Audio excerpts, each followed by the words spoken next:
Good evening, ladies and gentlemen, and welcome to Davidson Field here in Newport Beach, site of Week 3 high school football. In the Sunset League tonight, the Los Alamitos Griffins take their 2-0 record and travel to take on the 1-1 Newport Harbor Sailors. Hi again, everybody. Fritz Pollard, Kevin Robinson, Keith Jones. Great to have you along as LATV proudly presents Week 3 of the Sunset League season. Los Alamitos has that perfect record that they are putting on the line, and welcome to high school Monday night football. After the devastating fires this last week in Orange County, many of the games were rescheduled. Thursday and Friday night games were canceled and rescheduled for this week. We will talk about later in the game the controversy that has arisen out of this because some leagues have chosen not to play their games. The Sunset League, however, is going forward. This will make it a 2-game week for all of these teams, which will be interesting as this week unfolds and injuries and all of that stuff that's created the controversy. So let's look at tonight's game. Kevin Robinson, one of the things that we are looking at as we have watched Los Alamitos all year long is it truly is the Clark Evans show. Fritz, that may be the understatement of the year. Clark Evans is becoming known in high school football on the West Coast as the Tim Tebow of high school football, having accumulated over 2,000 total yards of offense. That being said, he's still the leading passer in the Sunset League. And about the defense, the Los Alamitos defense is what has really surprised me. They've really stepped up to the challenge. They've only given up 12 points in Sunset League play, and everyone from the beginning of the year thought that the Sunset League would be a league of shootouts. This is turning into defensive battle after defensive battle, and they are really wiping out the competition as far as defensively is concerned, and they've been the pillar of the Los Al team right now. Well, and truly, if you would have asked anyone at Los Al that the last two Sunset League games posting just 13 points in each of those games, that it would be a defensive battle, forget about it. We wouldn't have believed you. Let's look on the other side of it. Newport Harbor, their second year in the league, a very tough league, and yet last year, Los Alamitos barely squeaked out of here with the victory. Very, very close game last year. I'm probably going to see the same thing. You know, a lot of people don't know about Newport Harbor, but for years they dominated their previous division, and when they bumped up for the challenge, everyone didn't know how they would fare. They did a pretty good job last year. Los Al and Edison were the only two teams to beat them. Right. So, not too bad. This year they're 1-1, but I think that we're going to see a tough game and some tough play. The word's out. Word on the street, little secret, Clark Evans likes to run. So their big challenge defensively is how do you defend against that? Usually you want to try to contain the backfield. These guys are going to have to contain and restrain because they need to keep an eye on him, and when he gets in trouble, that's when he gets the most dangerous. So look for the line to crash, look for the defensive line to step up, crash that offensive line, crash that pocket, and the linebackers are going to pretty much have to fill the gaps. They're going to have to assign a spy to Evans, or it's going to be Evans' show, return to the Clark. Now, offensively, pretty good team. Quarterback Andrew McDonald is on track to throw for possibly over 1,000 yards total tonight. He's up at 883. Likes to go to J.B. Green. He's their guy in the sky. J.B. Green, with 25 receptions, has almost half the receptions on the team. And on the ground, Ben Fraser will be getting most of the carries in the beginning, but they spread the ball out. They've got a core of 3 running backs that average over 200 yards each between them. So I think it's going to be an exciting game. I think it's going to be a close one. It's all going to be about keeping your eye on the Clark. Well, Clark Evans, 700 yards on the ground, 1,400 yards in the air. So it truly is the Clark Evans show. Ladies and gentlemen, it's our version of high school's Monday Night Football. Don't go away. When we come back, we'll have the kickoff here in the Sunset League, week number 3. Don't go away.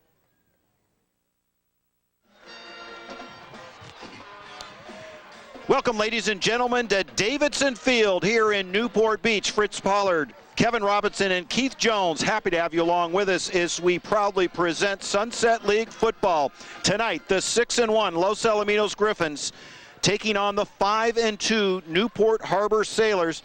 Los Alamitos, as we said in the opening, a perfect 2-0 record with victories over the Edison Chargers and last week against the Fountain Valley Barons. And for the Newport Harbor Sailors, their only loss in league was to a very strong Esperanza. Los Alamitos will face off against Esperanza, Kevin, at the end of this week, and we'll talk more about why there are 2 football games in 1 week. We already alluded to that, but a lot of controversy around playing this game tonight. Absolutely, absolutely. There'll be a lot of decisions and a lot of hard work made by the coaches all throughout the county for game preparation for any of the games coming up later in the week. But tonight, the Griffins are going to have a tough one on their hands down here in Newport Harbor. Well, let's go over a little bit about what we alluded to in the opening.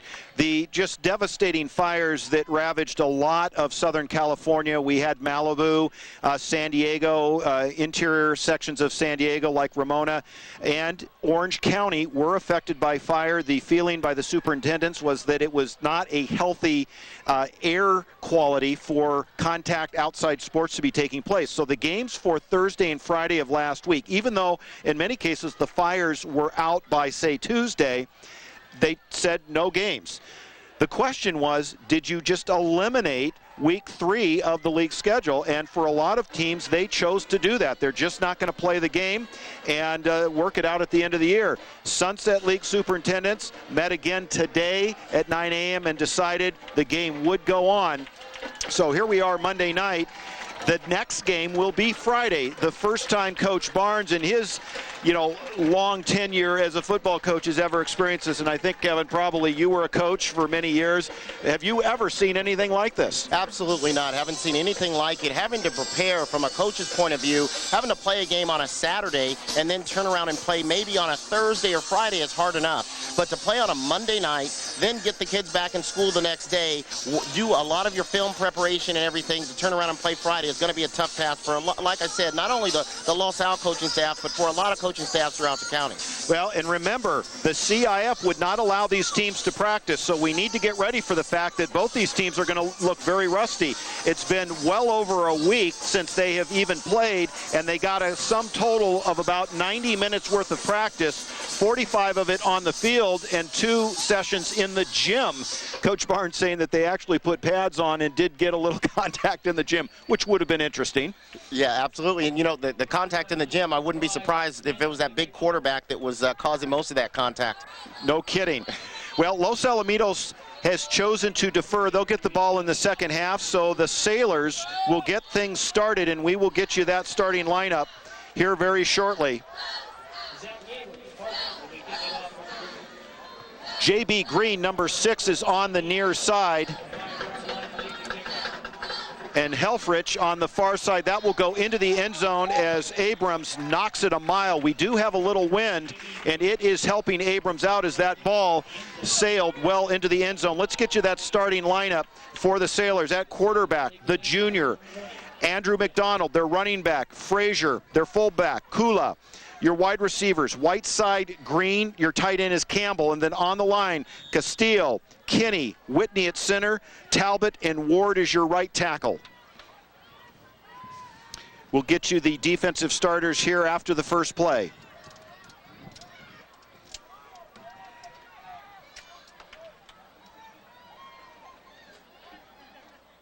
Los Alamitos with their 4 down defensive linemen get that right out into the flat and dodges one man, and that is a nice pickup on the first play, and that is out there and complete to Whiteside. Whiteside on that little hitch pass made a nice dipsy-do move to the inside and was able to get outside to make that into a good gain. On the defensive line, Josh Coburn, Darren Kuntz, Adam Knighton, and Brent Murphy. Your linebackers, Watson, Jones, and Noplis. Your corners are Cherie and Perez, and your safeties, Barut and Ganada. I formation. Going to give that to the running back. That is Frazier. And a nice pickup there. 2 great first plays right out of the gate. One for a first down, and the other one picks up 5. Yeah, that tackle made by the linebacker, number 36, Anthony Napoli. So mark it down as a 4-yard pickup. That'll bring down 2nd down and 6. And the Sailors look at the ball squarely on the 40-yard line. They come out in the bunch trips formation. McDonald under center, pitches that out. That's to Green. Green going far side. Looks like he'll have a pickup of 3, so the Sailors moving the ball. Yeah, you know, Newport, one thing that they've been known for over the years is being a real good, strong running team, and it looks like they want to come out and establish just picking up nice little short runs, get it up the field, and try and play some smash-mouth football. 3rd and about a long 2. So we're at 10:41 here early in the first quarter. Now they mark it at 3rd down and 2. So Andrew McDonald has a nice little drive going, the 6'1", 160-pound junior. Los Alamitos showing blitz. They get that out to Green. Green fights off a tackle. That'll be enough for a first down, and they're out near midfield. Once again, making a nice move after the catch. Good yak yards on that to pick up that first down. That second effort is what helped him get that first down. Los Alamitos sporadic throughout the year with tackling. This is a rather young defensive squad. Barut is a sophomore. You got Cody Perez, a cornerback's a junior. Cherise a junior. Noplis a junior. You got Watson, a sophomore. So there's a lot of underclassmen, and we've seen where they just haven't been wrapping up, especially against Orange Lutheran before league started. Fresh set of downs. McDonald, we got a flag on the play. This one may be coming back. Looks like that was a procedure penalty against one of the outside receivers for Newport Harbor. It looks like Whiteside wasn't set before the ball was snapped. Let's see what they have. Barut comes up and makes the stop. Dustin Campbell, the tight end, with the catch. Yeah, that play's wiped away with an illegal shift.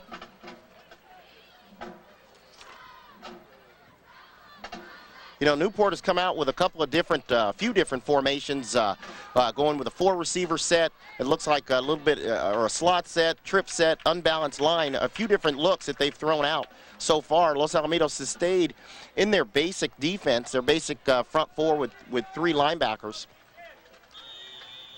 This offense has put up 165 points on the season, getting them to that 5-2 record. Their only losses to a very tough Long Beach Poly and then to Esperanza, which has a very good chance of taking the Sunset League title. That is a handoff right up the middle. That goes to their running back, Ben Frazier. Another tackle made by the linebackers there. Looked like Napolis made that tackle again. A good run blitz by number 25 for Los Alamitos, Cameron Jones. He just overshot the play and wasn't able to make that tackle in the backfield. It's now 2nd and 10. That'll be 2nd down and 10. Ball sits down on the 49-yard line of the Sailors. They have been humming up to this point. Los Alamitos starting to stiffen on defense. Yeah, so with 2nd and long, let's see what they do if they stick with that smash mouth. Going to the air, McDonald has a man out over the middle, and a good hit there is Cam Jones. Comes up to jar that loose, and that ball McDonald threw into a lot of white jerseys. Into a lot of white jerseys. Dustin Campbell is a big tight end coming across. He made a big target, and it's actually a ball he should have caught. It was a dangerous throw, but it hit him right in the hands. He's got to make that catch. Well, you got 221 pounds in Dustin Campbell going up against Cam Jones at 220, and that is a knockdown, drag-out connection. You got that right. When you've got 220 coming at you when you're trying to concentrate on the ball and you're a high school guy, that's a lot on one guy's mind.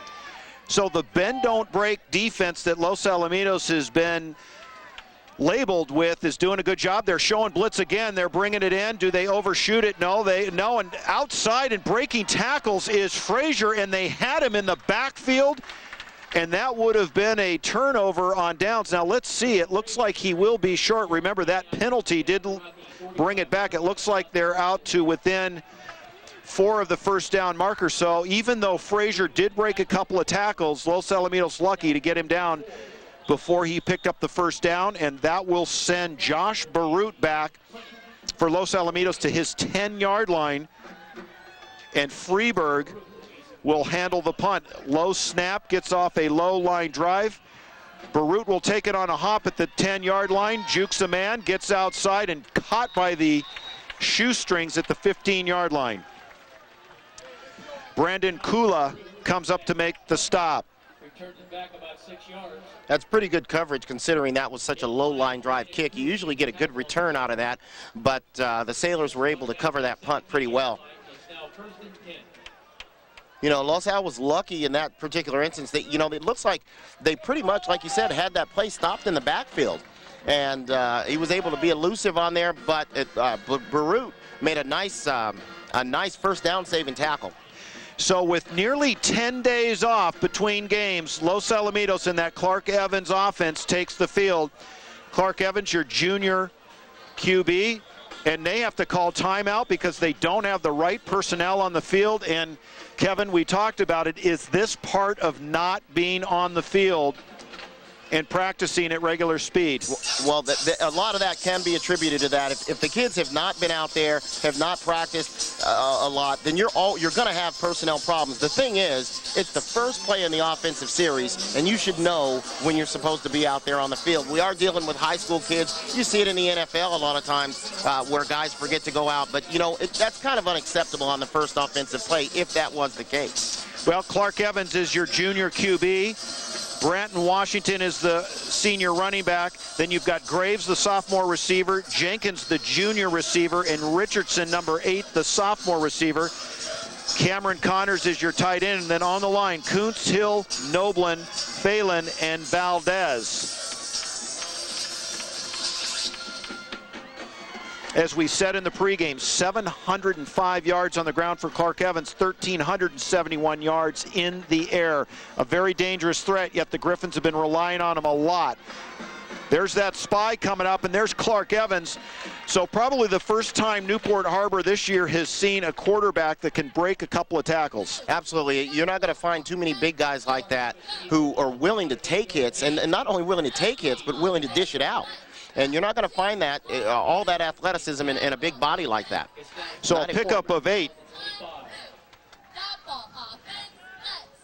From the shotgun, Evans, very tight coverage as Darrell Jenkins has it knocked away. And gosh, that looks a lot, Kevin, like a possible pick if that cover corner was able to turn the corner. Yeah, Danny Miller made a nice play on the ball. Nice play on the ball. Kind of a little hand in the back while he made it. But, you know, you get away with what you can at that defensive cornerback position. Second down and a long 2. Cam Jones comes in. They're going to run it right side. That should be enough for the first down. And so it looks like, Kevin, they are following Cam Jones, who comes off of his linebacker position at 220 pounds, to help clear some holes. Yeah, and the Griffins have been in that sort of what we've seen, a run formation for them the last couple of weeks. And Clark Evans is just taking it at them. And Newport is basically saying, okay, let's line up and see if you can knock us in the mouth, because they've stayed in that same 43 defense for every single play. First and 10. Evans to the air the first time tonight, has a gentleman downfield and intended for Paul Richardson's, the sophomore. Actually, Richardson had a couple of steps, but just a little out of the reach. A little overthrown, but you know what? That's a good play, especially because it's stretching out the defense. And if they're going to stay with just 7 men in the box, it's really going to surprise me if they're going to be able to shut down that running game of Los Alamitos. Second down and 10, 7 minutes, 10 seconds left here in the first quarter. We are early here at Davidson Field on a Monday night. Boy, this has just felt strange all day long. Problem is I can't sleep in tomorrow. Yeah, we've got that problem. Yep. Nice. Clark Evans going back to the air. Oh, and tries to thread it over the middle, and that's picked off by Kula. And again, we saw this last week, Kevin, where Clark Evans over the middle, not seeing some of those folks camping out. You know, and that's a surprise for a quarterback that plays at a school like Los Alamitos. When you play with a spread offense, whether you run the ball or not, if a team stays in that what we call now a Tampa 2 defense or an umbrella coverage, you know where everybody's going to be. You know where everybody's going to be, and that's a mistake that he's going to have to overcome. Well, and we saw him throw a couple over the middle last week that were picked off, and he was trying to almost throw it like a dart. The give is to Frazier. But it was almost like he was trying to just kind of lob it in, and you could see almost lunged forward, but there were plenty of blue shirts before a white shirt was even close. Yeah, it looks like he tried to dump it over the coverage, and in that particular instance, he just didn't have enough on it. And you have to know where those backers are going to make their drops to. Turnovers have actually been the friend of Los Alamitos. Against Edison, we had nearly 4, if my memory serves me correctly, maybe 5, and then, of course, last week against the Barons, 3 or 4 turnovers, and really was the defining, stat for Los Alamitos to get the win. Right, that's what's kept them in it. McDonald gets away from a rush so he can run too. Look out, and he dives forward for not only the first down, but a big pickup. Absolutely. McDonald, a little bit, he's much, I was going to say a little bit smaller, but much smaller than Clark Evans, but obviously just as nifty. Boy, what you can throw at a defense when you are a running quarterback. Absolutely. Absolutely. If you can run like that, you can spread them out, do a lot of different things. It adds just a total different element to the game for you offensively. Clock under 6 minutes here in the first quarter as McDonald climbs in under center. Lone setback is Frazier. Rolling out, and that a very dangerous. Oh, and he had the ball and then lost it. That was out to Whiteside. Yeah, he didn't have control of that from the get-go. He was thinking to run, and then when he tried to recover, he tried to run again and just did not concentrate enough to hold on to the ball. But that was thrown into a lot of traffic, Kevin. Yeah, it was. The one thing about these kids, they're such good athletes at this age. Sometimes it's hard for them to understand that they just can't do everything. You thread the needle once or twice, and then you think you can do it all the time. That particular instance, though, or 2 cases now, he has put it right in there. He's been lucky enough, but his guys just need to hold on to the ball. Los Alamitos only giving up 99 points here in the first 7 weeks of the season. McDonald gives it to Frazier. Frazier coming near side and taken down from behind around the 20. That actually could be marked as a loss as Darren Kuntz, like a jacket, just wrapped Frazier up. Darren Kuntz really closed on that play and shut that down. They ran a little outside zone, and one thing, you just got to be able to make your cut, plant and go, and as soon as the back, Frazier, went to plant and go, Kuntz, with that great pursuit, just cleaned up the garbage from behind. The ball marker is actually outside of the first down marker, so we'll call it 3rd down 11. Now the scoreboard adjusts it. So Los Alamitos has been very stingy in the red zone, and they are showing that here as McDonald faces a 3rd down and 11. Closing, the pockets closes, and there he goes. He's off to the races, and in comes Darren Kuntz again. Now we have a flag, possible face mask. It looked like he got him a little bit on the face mask. If they do call a face mask, I would be surprised if it were more than just the 5-yard. Eludes one tackle there. Then Kuntz comes up. Did he just come up right across the face mask? Yeah. Looks like he may have gotten a piece of that little face mask twice. Now, did they call they called the 5-yard face mask? Yep. So that's going to take it out to the 17-yard line. And now the question is, what do the Sailors do at this level? Okay, oh, I'm sorry, remains 3rd down. So now it is 3rd down and 8. So a turnover and penalty keeping the Sailors alive. Griffins had their nickel package in with sort of a delayed blitz last time. Let's see how they play it on defense. Frazier's your lone setback, going back to the air as McDonald finds a hole in the middle and caught from behind. That was a nice blitz and a nice ankle tackle by Robert Watson. Yep. It looked like McDonald was going to be off to the races. He had all kinds of room right up the middle as that offensive line cleared a huge hole, but Watson closed quickly. Only a sophomore. And now we are going to bring in Freeberg.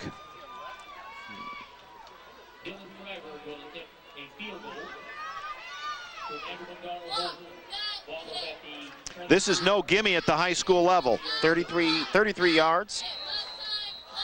And just barely gets through, and that is good. So after the turnover, the Sailors capitalize with the field goal. And I got to tell you something, without that penalty, had they tried to kick that field goal, I don't think that would have made it another 5 yards back. That barely got over the crossbar. That barely got over, and at this particular instance, there's no wind at all coming into his face. At first, I thought maybe that was dying in the wind, but there's no wind at all, and he barely got it over. But you know what? That's all you have to do is barely get it over. So for Los Alamitos, they get to come back out. Again, they've had nearly 10 days off, and Clark Evans with the interception really set that up. And, you know, Clark Evans has really been a strong mental QB. You know, at some level you say you got to have a short memory, Kevin, to be able to shake off an interception like that, because in this offense there isn't much downtime. You've got to go back to the air. You definitely have to go back to the air, but what he's got going for him is they can control the ball a little bit through the ground. So you come back, get his confidence back by hitting the short stuff. The Griffins like to run a lot of hitch passes and things like that, and then he can always pound it out, and that'll get his confidence back. But he doesn't seem like the type of young man who's at a lack of confidence. James Dolan comes up and fields that.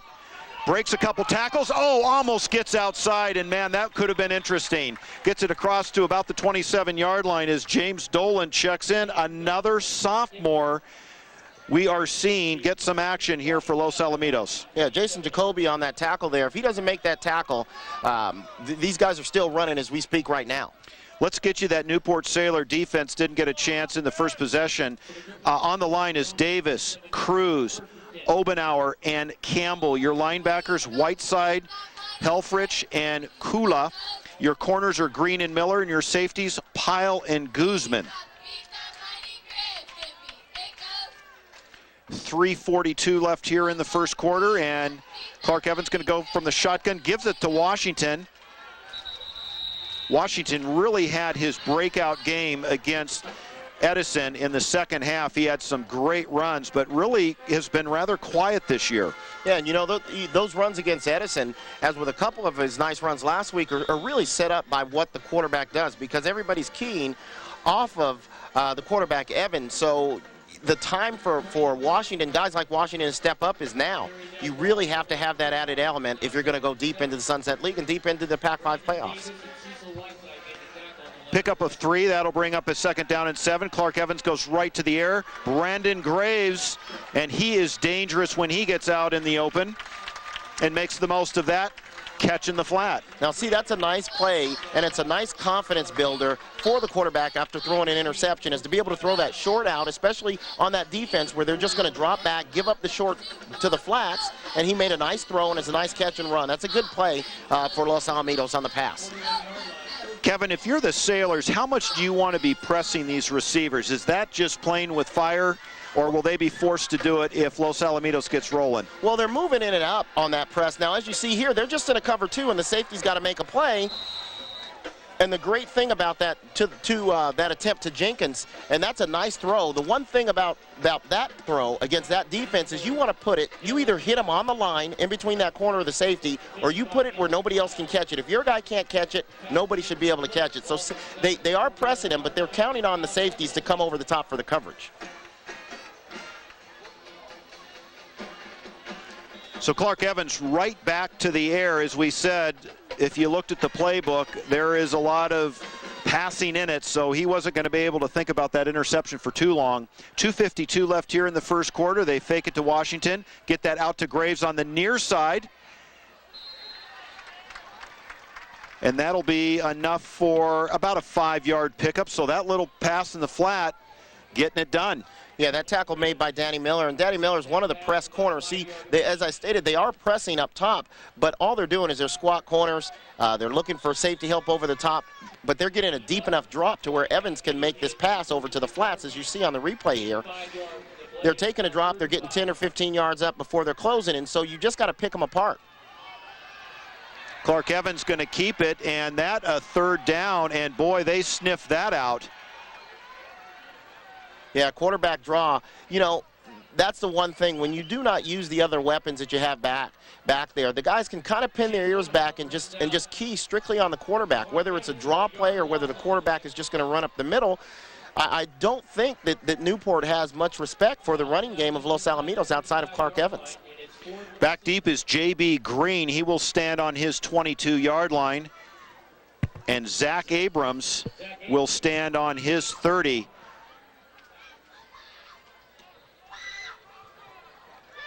That will be taken on the 29-yard line, and Green finds a little lane, trying to bounce it outside, and finds a bit of a corner before taken down. Nice return. Boy, Green is quick.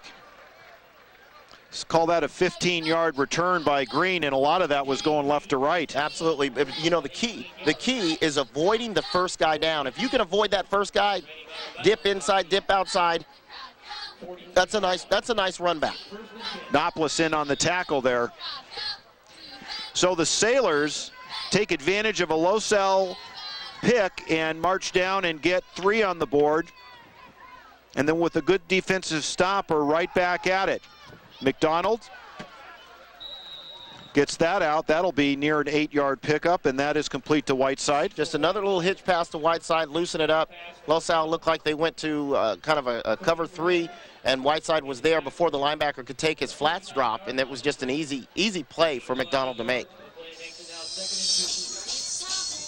So the Sailors just get across the midfield stripe. We are now under a minute in the first quarter. You have Green and Whiteside, your near side receivers. McDonald going to go out to one of those receivers, Green, and dropped as Barute comes up to make the stop. He read that right from the get-go. You know what they're trying to do is they're saying if Los Alamitos is not going to respect this little hitch pass, that's what we're going to keep throwing, and we'll keep throwing it until you stop it. Well, Barute came up and stopped it, so that may be a play that they put on the shelf, at least to his side, for a little while. Marketed a loss of 2. That'll bring up a 3rd down and 2. That was a nice closing tackle by number 20, Barute. The run game has been working very well behind Frazier. Let's see where they go. McDonald rolling out, looking for a little seam, stringing him out, and he will be caught. The Los Alamitos defense closes and sniffs that out and really strung that out, Kevin. Yeah, they strung that out, and that gives, when you're able to do that and you're able to contain like the defensive end did, all that does is it makes it much, much easier for the linebackers to come up and make a play. It looks like when they do throw the ball, they're going to try and get the quarterback McDonald out on the edges to throw the football. Yeah, the lineman there's a lot of discipline there by the guys on the outside to string that play out, and that gives the linebackers and the other linemen an opportunity to come in there and make the play. Kuntz was in the neighborhood, Cam Jones was in the neighborhood, so a lot of white shirts where they needed to be. And we are at the end of the first quarter, so Los Alamitos, after the interception, gives up 3 points, but this defense has held strong, and Clark Evans will soon be back out on the field. You know, I don't have the exact stats, Fritz, but it appears, obviously, that Newport Harbor controlled the first quarter as far as keeping the ball. So for them, especially with a turnover, to only be down 3-0 is a blessing for the Griffins. Let's go downstairs to Keith Jones. Down here on the field, we talked in the pregame about the weather and the air quality, and it turns out that Orange County is actually under bad air quality warnings till tomorrow. Doesn't seem to be too bad. That soot we've been smelling all week seems to be gone. But you have to wonder, I noticed as the sun started to set, there was that burnt orange sky indicating some dirty air. Got to wonder if that's going to take its toll. Freeburg is let that loose. Barute back for the Griffins, and he will just stand back. This will be down at the 15-yard line, and Clark Evans will set up shop to start this second quarter. Let's see if the Griffins come back to any type of offense where they spread them out a little bit or extend the field a bit and find something different inside that zone. They've just got to find something a little different inside that zone. Well, they've had so much success going to the sidelines, and yet that over the middle has been a challenging throw, and receivers just not getting open. It's where a lot of the picks have been over the last couple of weeks, including tonight. Right.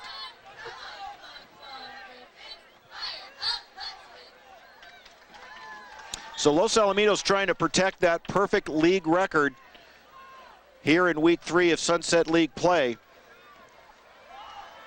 There's Washington. Washington takes a big hit, but not after he picks up a few. That looked like Helfrich on that hit. That was a nice tackle. Nice tackle. Washington, 185-pounder, 5'10". Pickup of 3. That'll bring up 2nd down and 7. Evans gets that out to Richardson. Richardson looking to pick up a block. Gave up a little ground to make 2 or 3 yards. He's still going to be about 4 yards short, looks like, of the first down, 3 or 4 yards.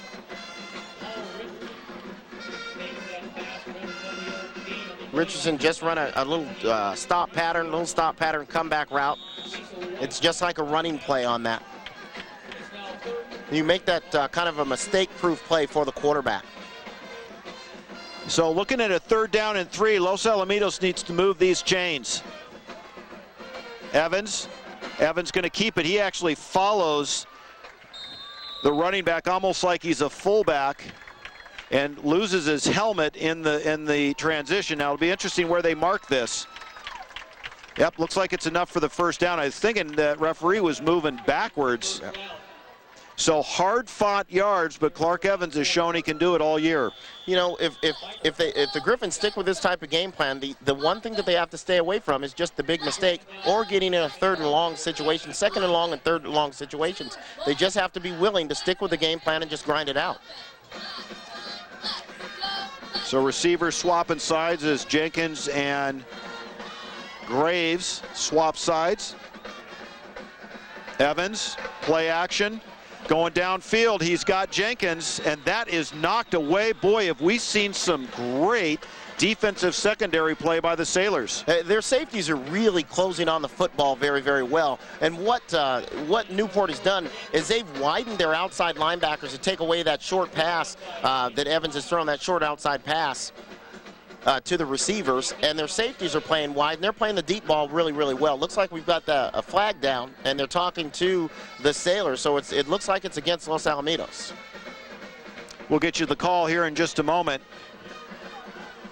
Looks like it was either Kula or Green that knocked that ball away.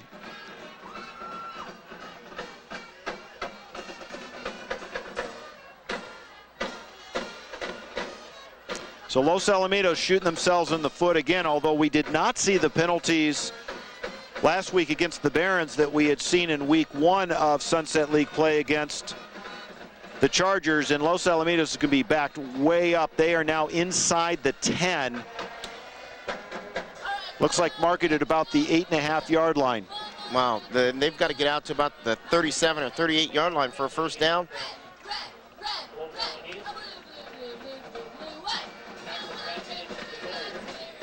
Well, get ready, Sailors secondary. Now what you've got is on first down, it's 1st and long, and you can't get it all in one play. So you've got to stay away from the big mistake here. Well, and we've seen where Evans has given them a little bit of breathing room. Nice pass out to Washington. He's picking up some receiving yards there. Coming into tonight's game, only caught 5 passes, so that'll be his 6th. Right, that was a good dump off to him in the slot as he was covered over the top by the safety, but he was so far off the ball. It's easy play, easy pass to make.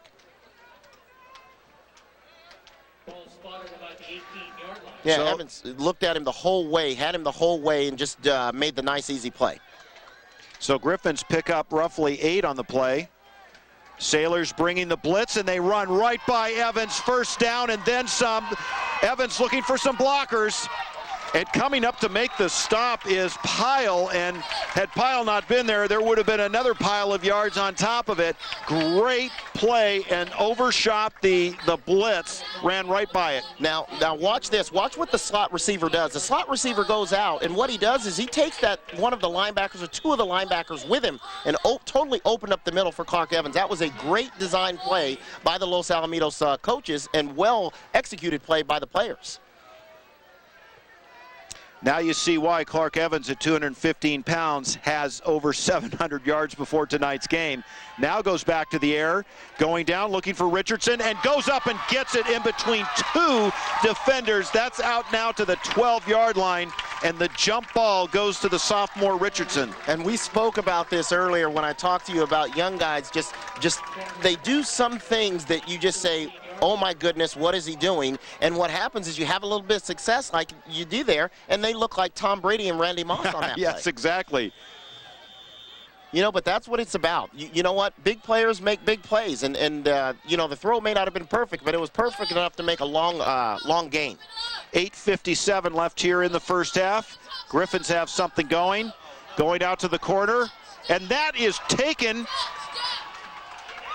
Do they call it? Yes, that is a touchdown. He was out in the corner, and Richardson climbed the ladder again. You know, I hate to use that analogy 2 plays in a row, but all this was Tom Brady and Randy Moss. Look at this throw, and look at this catch. Double coverage. And see, like I said, the one thing is when a kid comes off, you want to say, you know what, that's a real dangerous throw. But when you've got a receiver that's got hops like that and can go up and make that play, that is a great throw and a great catch. Zach Abrams comes in to tack on the extra point.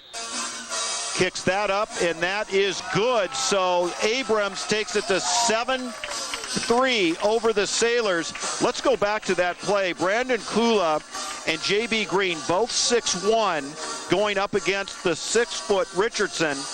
And there was someone around the booth that when Evans let go of that ball, I don't know if you heard him, said, no, no. Well, that's what you do as a coach. That's what you do as a coach. You say, no, no, no, no, no. Great play. Great play. Yeah, just as we drew it up. And, you know, the thing is, when you throw that outside ball, when you've got safeties that are covering over the top, like I said earlier, you want to throw it to where nobody gets it but your guy. The safety may have mistimed his jump a little bit, but the receiver, Richardson, is just an outstanding athlete, and he went out there and made a great play. That was a great catch. So that was one of the first drives, I'm going to say, in the Sunset League that looked reminiscent of what Los Alamitos is capable of. And I got to tell you, it took till week 3, you know, nearly halfway through the second quarter for it to happen. That was a reminiscent Los Alamitos drive.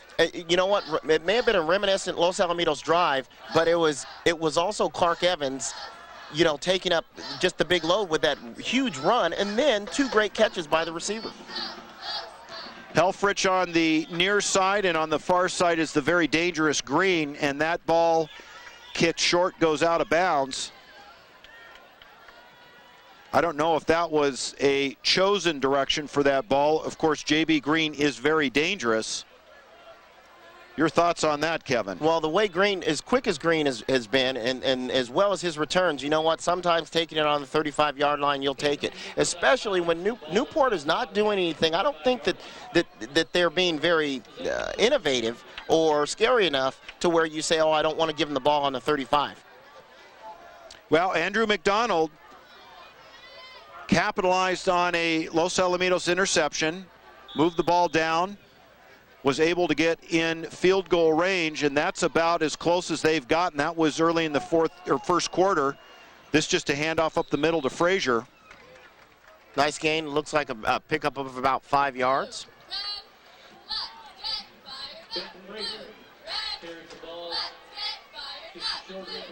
Cam Jones getting up off the bottom of that pile for Los Alamitos. Kuntz also in the neighborhood. Clock continues to run at 8:21 left here in the first half.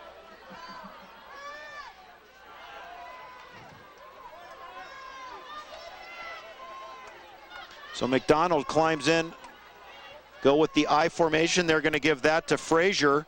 Frazier finding a little room, and he'll have enough for the first down. Yeah, that's a nice pickup, just coming out of that pro left formation, out of the I, and just running that weak side power right up the gut. That's Newport Harbor football. Kevin, you commented when you were coaching that you knew of Newport Harbor, their strength training in the offseason, that they are a very tough football team mentally. They've always been very tough, very strong defensively, and a very, very solid running game. They've always had good running backs here. McDonald. That give is to Helfrich. So mixing it up a little bit. Michael Helfrich checks in the game, junior, 178-pounder. He comes in off of the defensive linebacking core and gets the ball across midfield.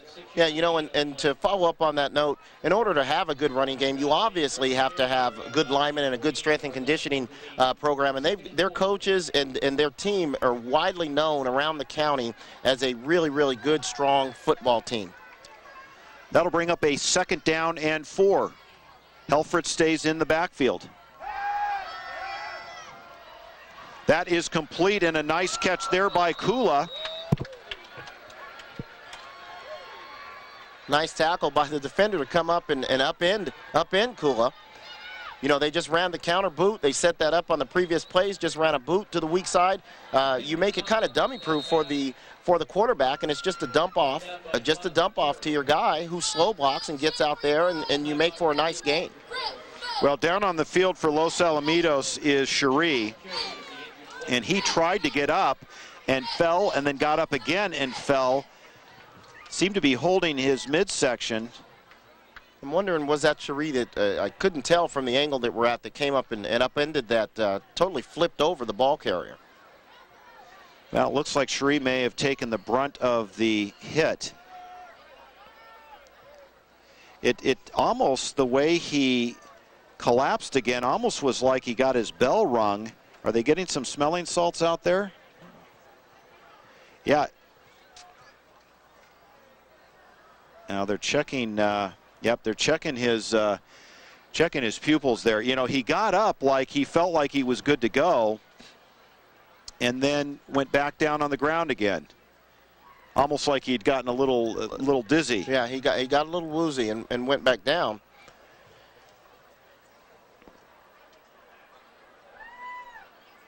They're giving him some verbal commands now as you look at the scissor lift, which has the coaching staff.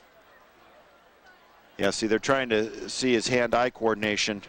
Well, through the glasses here, it looks like he's moved his head, moved around a little bit, so it you know, without knowing, it looks like it wasn't a back or a neck injury, so that's a good thing. Well, in Los Alamitos back 2 weeks ago, lost Joe Lent in the Charger game, Edison Charger game, and dislocated ankle, and so Los Alamitos, again, a very young defensive secondary, and great to see Cherie jogging off the field. They need Cherie. That's for sure. He makes a lot of good plays, comes up for run support, good defender in the defensive backfield, and he's jogging off. Looks like he's going to be fine. The ball is now at the 38-yard line of the Griffins, and it's 1st and 10. Well, with 6:57 left, first down and 10. And the Sailors going to try to keep this drive going.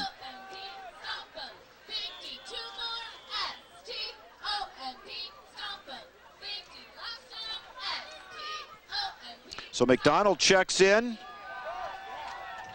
and going to give that to Helfrich. Nowhere to run there. Helfrich had a nice pickup here just a couple plays ago. That's a good stop. Let's see if the Griffin defense, we keep using the term bend but don't break, but they have come up with big plays throughout the year, and especially in the Sunset League play. Let's see if they can come up with something now on 2nd and long. Now mark it at 2nd down and 11. And on the last series, the Sailors were moving backwards right before they had to give the ball back to Los Alamitos. So this is important for the Sailors to keep this drive going. McDonald with the play action, dumps it off to their tight end, Campbell, and he is a huge target. McDonald took a nice hit, but you want to be able to get in there, take that hit, and they just ran a bootleg again. What they try and do with McDonald is get him outside the tackles and let him make the play. Another slow block, dump it to your guy, and it puts him in a better position. So now it's 3rd down and 1. So now mark it 3rd down 2. So that's a 9-yard pickup. Dustin Campbell, 6'1", 221 pounds. Yeah, this is probably 2-down territory, so I'd be surprised if they do anything other than just try and, ram it right through at the Griffins.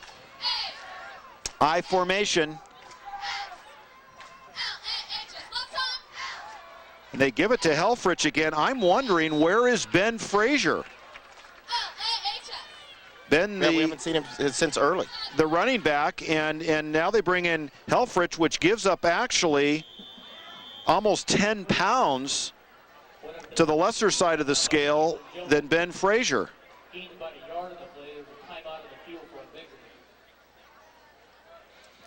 From the original spot, it looks like he got it. You never can tell. Let's go downstairs to Keith Jones for an injury report.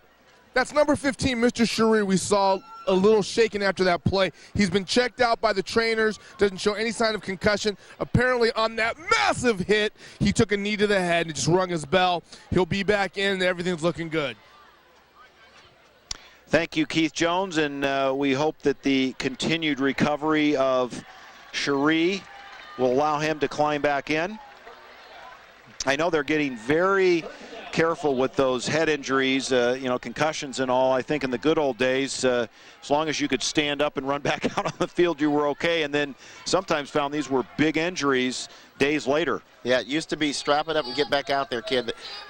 Looks like they picked up that first down by just the length of the football, so they're back in business. And Frazier stands on the sideline. He's the starting running back at 186 yards. They're actually going with a lighter crew. Helfrich at 178. Lines up in that running back position. They fake it. They've got a man open all night long. And that is J.B. Green, gets behind the coverage. And boy, did he get behind the coverage. Wow, they went into that press coverage, and he just beat him deep. I mean, there's nothing else. He runs a post pattern. And there was no help over the top whatsoever. And like we said earlier, Green is pretty quick. If there's one guy you want to make sure you double or have some help over the top, that's the guy. Cody Perez was in on the coverage, and he just got behind him. And behind him by like 3 yards. I mean, that ball was a strike thrown from Andrew McDonald. You know, when you're that far behind, either the guy you're guarding you don't need to be pressing on because he's way too fast, or there was blown coverage and you were expecting some help over the top and you didn't get it.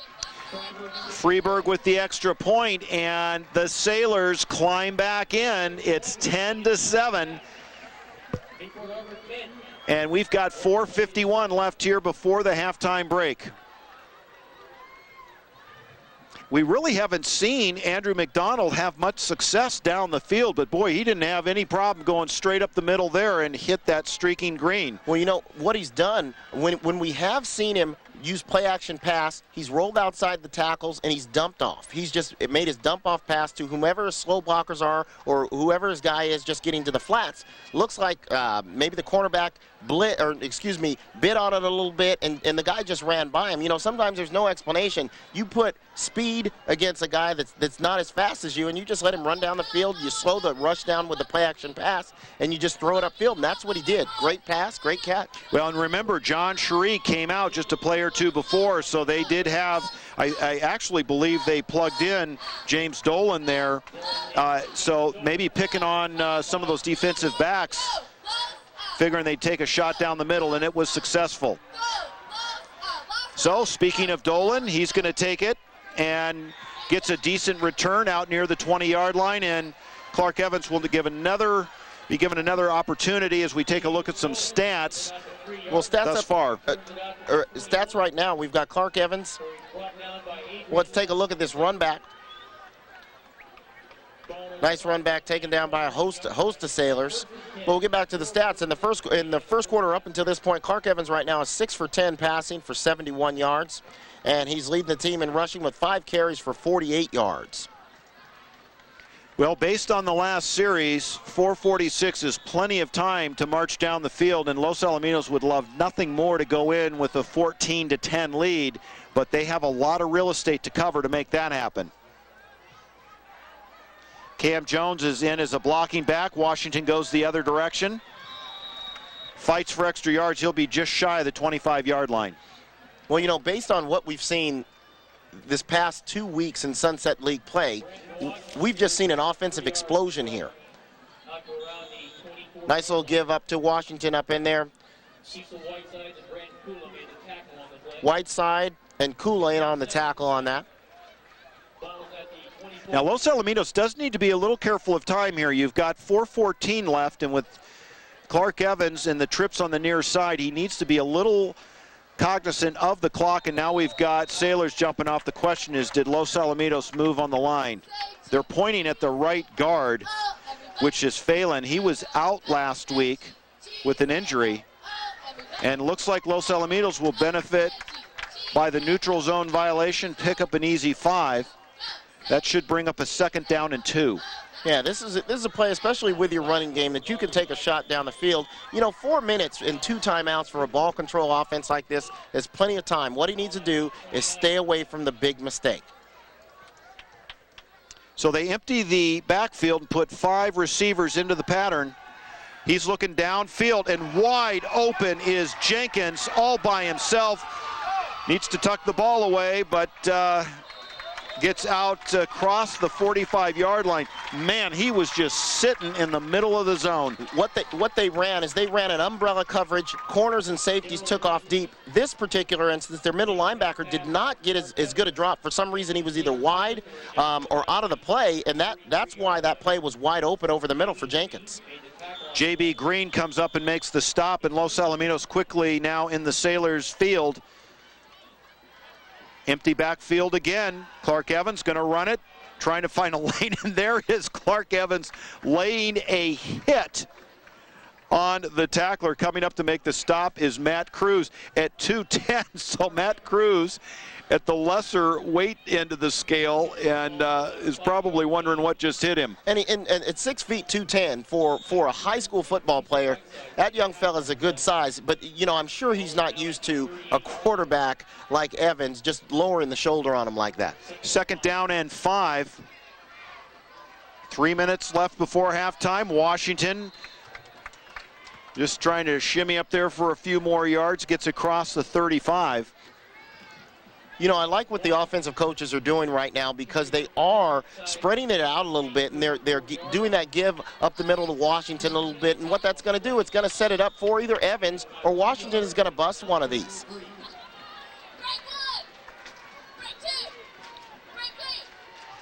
So 3rd down and 3. Ball on the 34-yard line. You've got Cam Jones. They've gone behind Cam Jones, and then Washington away from Cam Jones. And that is a big-time hit as Helfrich comes up. Remember, he's checked in at running back and lays a big-time hit on Washington. Let me tell you something. Washington is going to remember the number 1 from Newport Harbor. No kidding. That's the second big hit he's put on him tonight. Well, and now we have timeout. That will certainly be Los Alamitos, and that clock's starting to become an issue at 2 minutes and 2 seconds. And we just take another look at that tough hit. Well, Helfrich is listed at 178 pounds and 6'1", and which means he's probably about 150. And let me tell you, he lowered the boom. He lowered the boom on him that time. Very important for Los Alamitos to take a lead into halftime. You're on the road. I'm not going to call this hostile territory, but this field looks like it's been through 4 seasons. Right.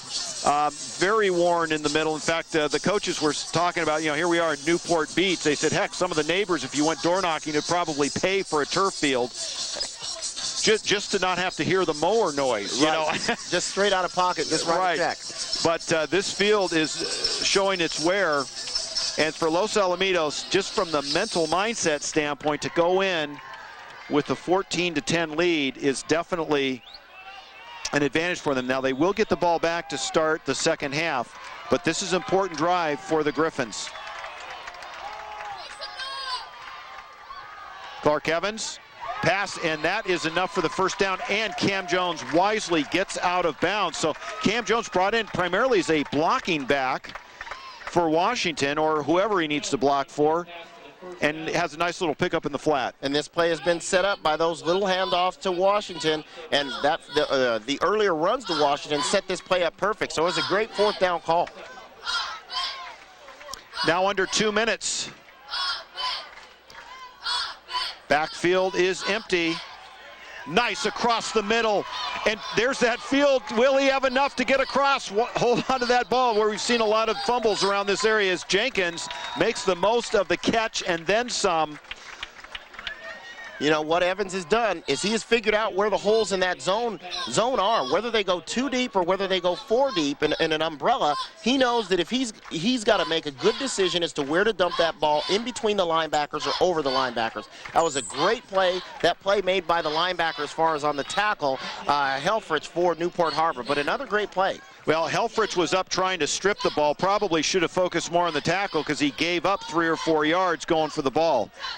So 1:47 left. Los Alamitos. Now, wait a minute. What was there a flag on that play? Must have been. They are bringing it back. I did not even see a flag thrown, and Barnes is having a fit. I completely missed that also. I wonder, was it late? I completely missed Illegal that. receiver downfield. Wow. Thanks to Steve Leitner, our stat man and spotter tonight. Wow, how can you have that? It was straight pass. We had 5 receivers, straight pass out of the shotgun. What was somebody doing downfield? And not enough time where you would think a lineman got way down. Right. Clark Evans, well, they've got that figured out. Matt Cruz, along with a few other blue jerseys, comes up and makes the stop. Yep, just tried to run a little quarterback trap. Now at a minute, just under a minute 30, Fritz, now the clock does come into play. So we talked about mistakes, and that Los Alamitos, when they started back deep in their own territory, you said it, Kevin, that they can't make any mistakes, and the illegal receiver downfield going right back to the same spot, same exact play as Jenkins. Doesn't get as much after the catch, but gets it down to the 10 with 1:04 left on the clock. Hey, I'm telling you that he got on the phone with one of the coaches or came over and somebody told him, hey, they're sitting in the same defense basically every play. Their linebackers are taking the same drops. Here's where the holes are. You've just got to hit it, son. Now, here's an interesting substitution. You've got Cam Jones in for Graves. And remember, Jones has been a multiple back. He's been primarily a blocking back, and then they hit him a few plays ago in the flat for a nice pickup. They hit him there again. That's a touchdown. He's going to run it. Well, it gets down to the 5, and now they need to think about a timeout. And they do. Timeout Los Alamitos. And according to the scoreboard, that should be it in timeouts. Yeah, we're waiting to see if they're going to erase that. I thought they only had 2 left, and they've called. Yeah, I thought this was the second that remained, so we'll wait and see on that. Ball sits just outside the 5-yard line. Well, now what you have to be careful of, depending on how many timeouts you have left. If it is 0, then you've got a situation where if you throw it away, you're still in good shape because the clock's going to stop. You just have to leave your field goal team enough time to get out there on the field. You want to make sure that if you do throw anything over the middle or if you run it, you get it into the end zone. Looks like by the scoreboard they still have that 1 timeout up there. If they do, then it gives them a lot of options. Well, and it's at that very precarious place in the field where, you might even be tempted to try and run it. But as you say, with 41 seconds on the clock, that can get dangerous. Now they put Cam Jones on the far side.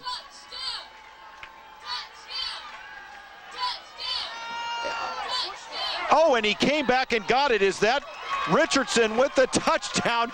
And again, you're sitting there going, please, you're not throwing that into double coverage, and Richardson scoots around behind. They must have seen something where the Newport Harbor defensive backs do not play very well. They do not break on the ball, and they're not playing very well when you're inside the red zone. If he were throwing something downfield, a couple of them are making good plays as far as the safeties are concerned. But when he's throwing those outside fades, those guys aren't making very good plays on the ball. And it looks like he may have gotten away with a little bit of a push-off in order to better position himself to catch that ball. Zach Abrams punches it through out of the hold of Joe Kagan, and I agree with you that they're not playing the ball as we take a look at it again. Look at this. You know what? It's something you don't call on either guy. Both of them pushed off a little bit. The cornerback, Danny Miller, had a little bit of push off on the receiver, but he didn't get himself in good position. And between Pyle and Miller, you've got to throw it in between that cornerback and in between that safety. But somebody's got to come over there and make that play. But Evans has put the ball on the outside where nobody else can catch it except his receiver. And the guys are being athletic enough that they're able to make the great play.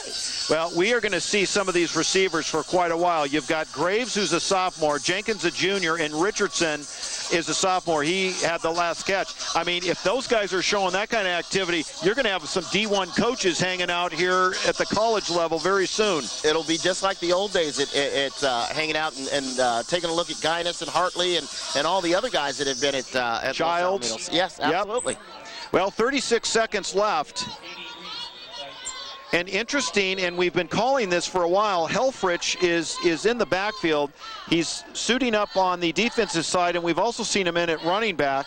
Also back deep is the very dangerous Green. We have not seen, though, setting up at running back, Frazier, and we're not sure why. He's standing on the sideline. Nice squib kick. That's a nice kick. That's taken by Venegas, and it does what it needs to do.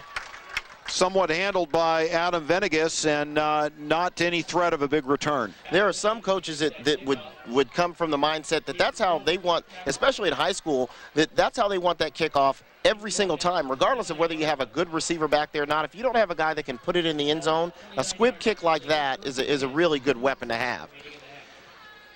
Well, with 31 seconds left before the break, doesn't look like they're going to do much with it. So the Sailors going to be content to take in a 10-14 deficit to the halftime break and let the clock tick down. And for Los Alamitos, 2 spectacular drives that put 2 touchdowns on the board, even overcame a penalty and an early interception.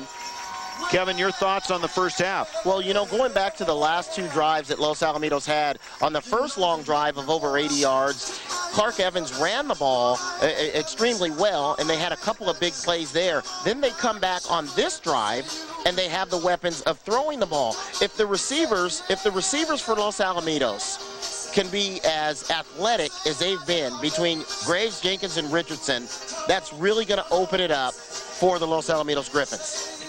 Well, this has been the first couple of drives that we have seen all year that have been, and I'll say it again, reminiscent Los Alamitos football. A good mix of run and pass, and maybe there's a spark plug that's been lit. And here on High School Monday Night Football, Los Alamitos is awakened. So, ladies and gentlemen, for Keith Jones, Kevin Robinson, I'm Fritz Pollard. Don't go away. Exciting second half action coming up out of the Sunset League. The score, 14-10. Los Alamitos on top. We'll be right back.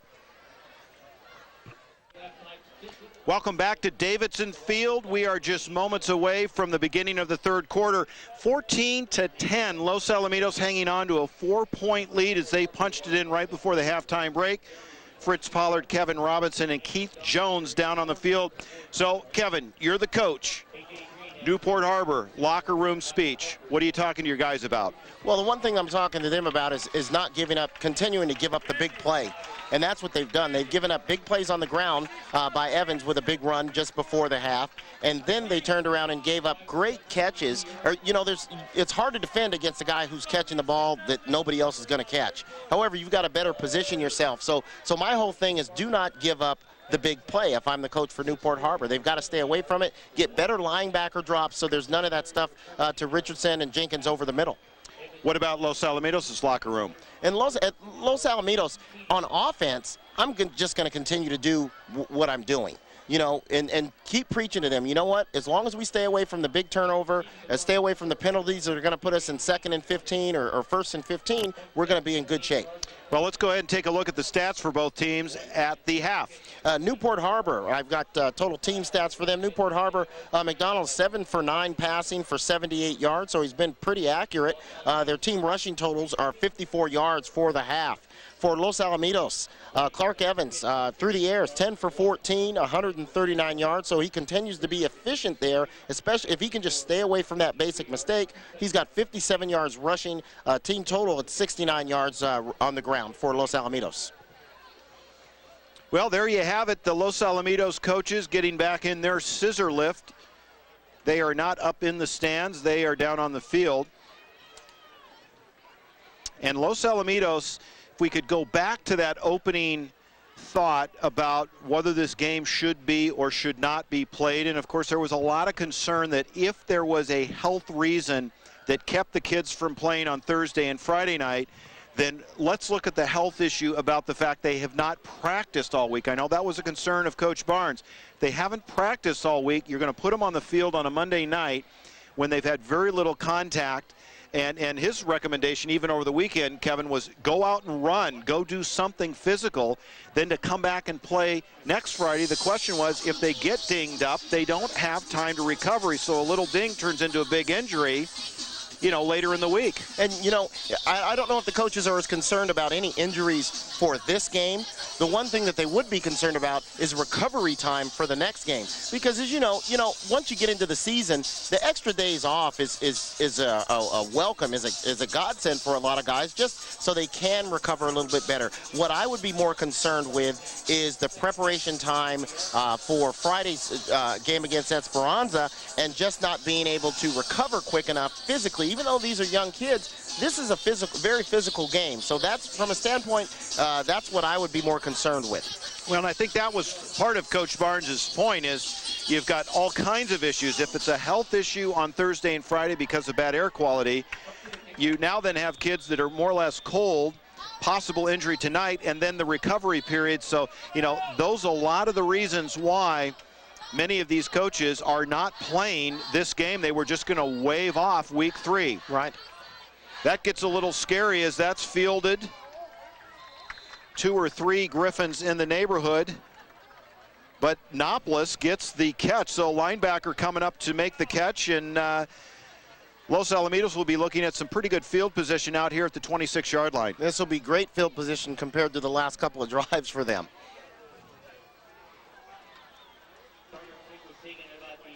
14-10.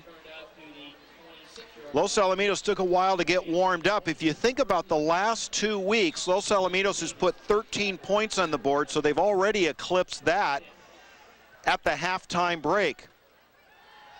Evans, plenty of time, and getting that out to Cam Jones. Cam Jones on his horse.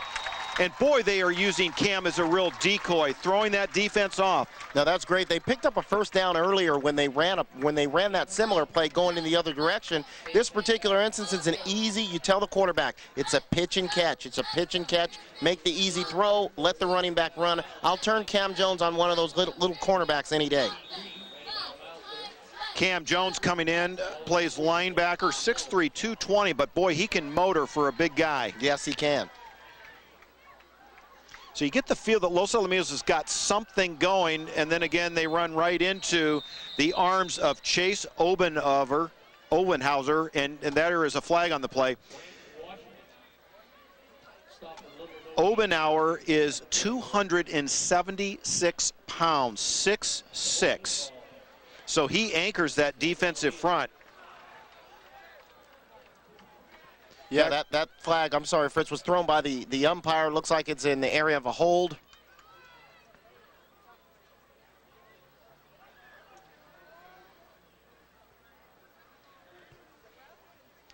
When Obenhauer wrapped Washington up, Washington almost disappeared for a minute. Yeah, he was engulfed. He was engulfed. Yeah. I mean, that is a big defensive tackle. I still do like the fact that they're giving Washington reps, because that is going to set them up for the big play. It set them up for the plays to Cameron Jones, and it's going to set them up for the plays for the quarterback. So looks like that's against Los Alamitos. So this is reminiscent of the Edison Charger game when there was just one penalty after another. Well, what we said, like we said when we talked earlier, if I'm the coach, I'm saying stay away from the mistakes. Now we're looking at a first down and over 20 yards, and that's the thing you want to stay away from. Call it 1st and 26. Down the middle again, and that is wide open for the 3rd time as Jenkins gets to the outside, and boy, do they get all of that back in some. And Kevin, you've said it, that middle is now wide open, and Clark Evans knows exactly where those defenders are standing. After he made that first mistake, and it looks like they threw it right over the linebacker, Michael Helfrich's head. Let's see, and if you look their middle backer was standing flat-footed. Both of their backers stood flat-footed, did not get good drops, and they're just picking them apart. Both Whiteside and Helfrich need to take better drops if they plan on stopping them. And now Los Alamitos empties out the backfield, puts 5 receivers in, and that middle folds up. Evans leans forward, may have picked up 2. Let me tell you something. If I don't even need to, the way he's throwing the football, the way the receivers are finding that open spot, and the coaches are doing something smart. You know what? Keep doing it until they stop it. And so if they get to the point where they're shutting down that run and you can throw it over the middle, throw it over the middle until they stop it.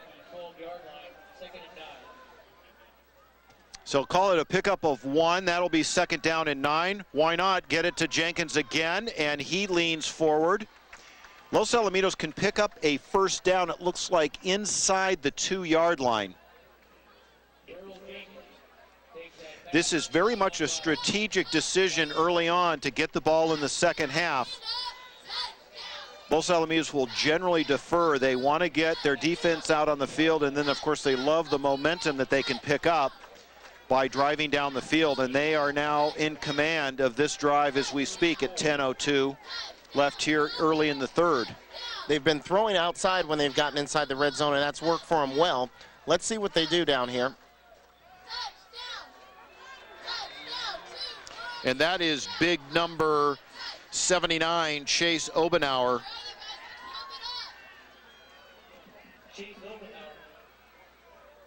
So far tonight, although Clark Evans has ripped off some big runs, they have kept him fairly well contained.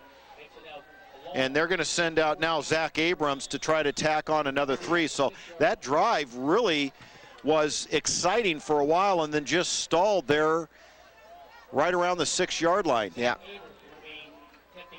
You know, and they went, it surprised me, they didn't take any shots at the end zone at all.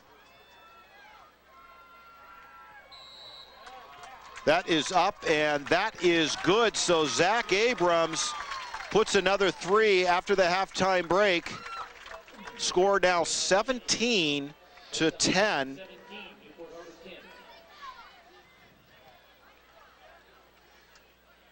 It was important for them, especially after that big play. You know, they had first and 26, 1st and 28, and to have that big play over the middle, you know, once you get down there, it's important to put some points on the board. So to get that 3 on the board is really important for them, especially considering the fact that they have not been scoring at will like old Los Al teams have in the past. Well, now it's the defense's turn to come out and stand strong. Remember, the first points put on the board was really a turnover that set all of that up as Clark Evans tried to go across the middle the first time. And it's just interesting how he's gone back there. As you said, the coaches must be seeing something. And maybe that's what he was trying to do that first go-around. But, boy, he has hit it 3 times after that pickoff across the middle that's been wide open to Jenkins. And that's a credit to the receivers, too, because it takes a lot of discipline. You've got to find the holes in that zone, and they're doing a really good job of doing that. Green will field that on the 2. Watch out. He has got a lot of speed to the outside. There we see it. Cuts it back inside and out to the 30-yard line. Nice pickup by number 6, J.B. Green. Like I said, on one of the other kickoffs, we talked about it before, about that squib kick. And I don't know if the Los Alamitos kicker did that on purpose the other time before, or it was just a bad kick. But I'd squib it. I'd never kick it to that guy.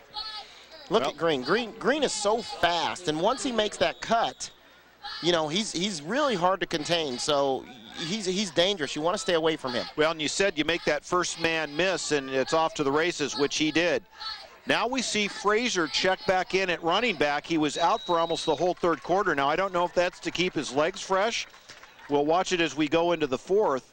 But big number 32 was out for almost all of the 2nd quarter.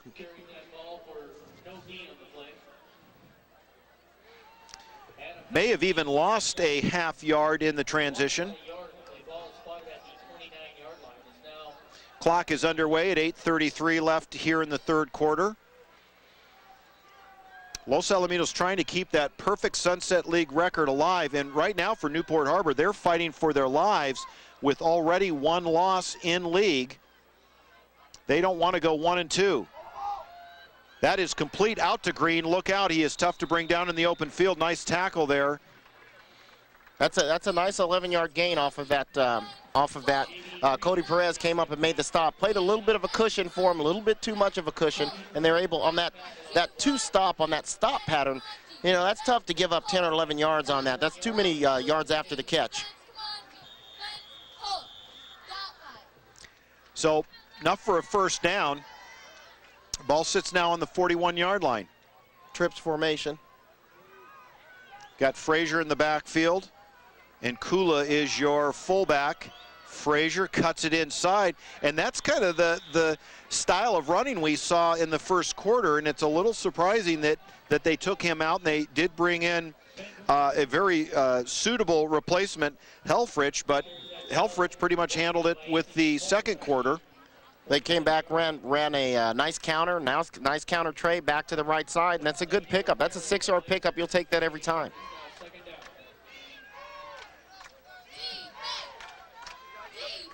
The very dangerous Green and Whiteside are your near side receivers, and they put Green in motion. And now signaling Green all the way over to the other side. McDonald, and McDonald's just eaten up.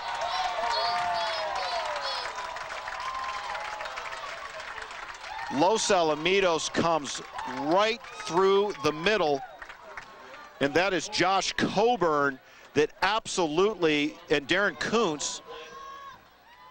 Yeah, Kuntz looks like he shot from the outside. I don't know if they ran some sort of stunt or where he came from on that, but boy, they didn't account for that guy out there. Well, and he was in McDonald's face before Andrew McDonald could even look up. So 3rd down and 12. Frazier's your lone setback. He'll be into block. Going downfield, there's that step again, and flag, didn't even turn around. Touchdown Green, and defending on the play. And I'll tell you what got Jenkins in trouble is he didn't even turn around. He did not make a very, you know, it's amazing how when you're on the offensive end, how athletic you are, and then when you go to the defensive end, he didn't even make a very good play on the ball. He had a bad angle and didn't make a good play on the football.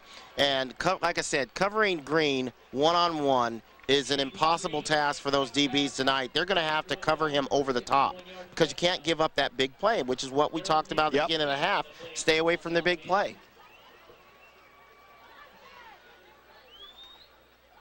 Green absolutely has a high gear that is, he gets that step on you. You can stay with him for a little while, but boy, when he goes into overdrive, he gets the 2 steps that he needs. And actually, he didn't even have much of a step on Jenkins, but it was just kind of, like you say, a poor position.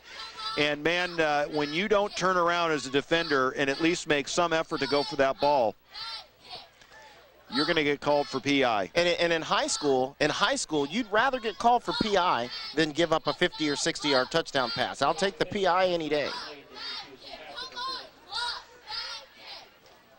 And if you are going to get called for PI, make it work. Make it worth it. Take the guy down. Yeah. That is good. And punching it through is Freeberg. So right out of the gate, Los Alamitos marches down, puts up 3, but the Sailors come back with a huge drive. And J.B. Green with the great reception. And it is all tied up here at Davidson Field. You know, the quarterback, Andrew McDonald, is looking a little bit like his father did in college, the USC quarterback, Paul McDonald. And what he's shown us is he's dropped back. His 2 drop back passes, when he's been successful, he's dropped back and he's thrown deep. The other times he's rolled out, tried to do different things on bootlegs and things like that. Well, they shut down that bootleg on the sack on the prior play, and he dropped back and just aired it out. And when you know, the one thing that it's very difficult to defend against is defending against speed.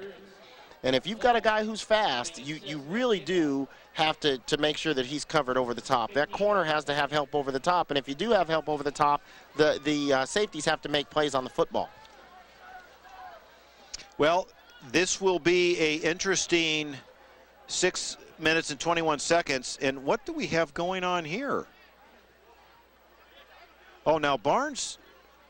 Oh, it looks like they're taking the penalty on the kickoff, Fritz. Well, Barnes is walking all the way down to the line judge, or correction, the referee, who was actually back in the end zone. And the game's just somewhat come to a screeching halt as Barnes is getting the explanation.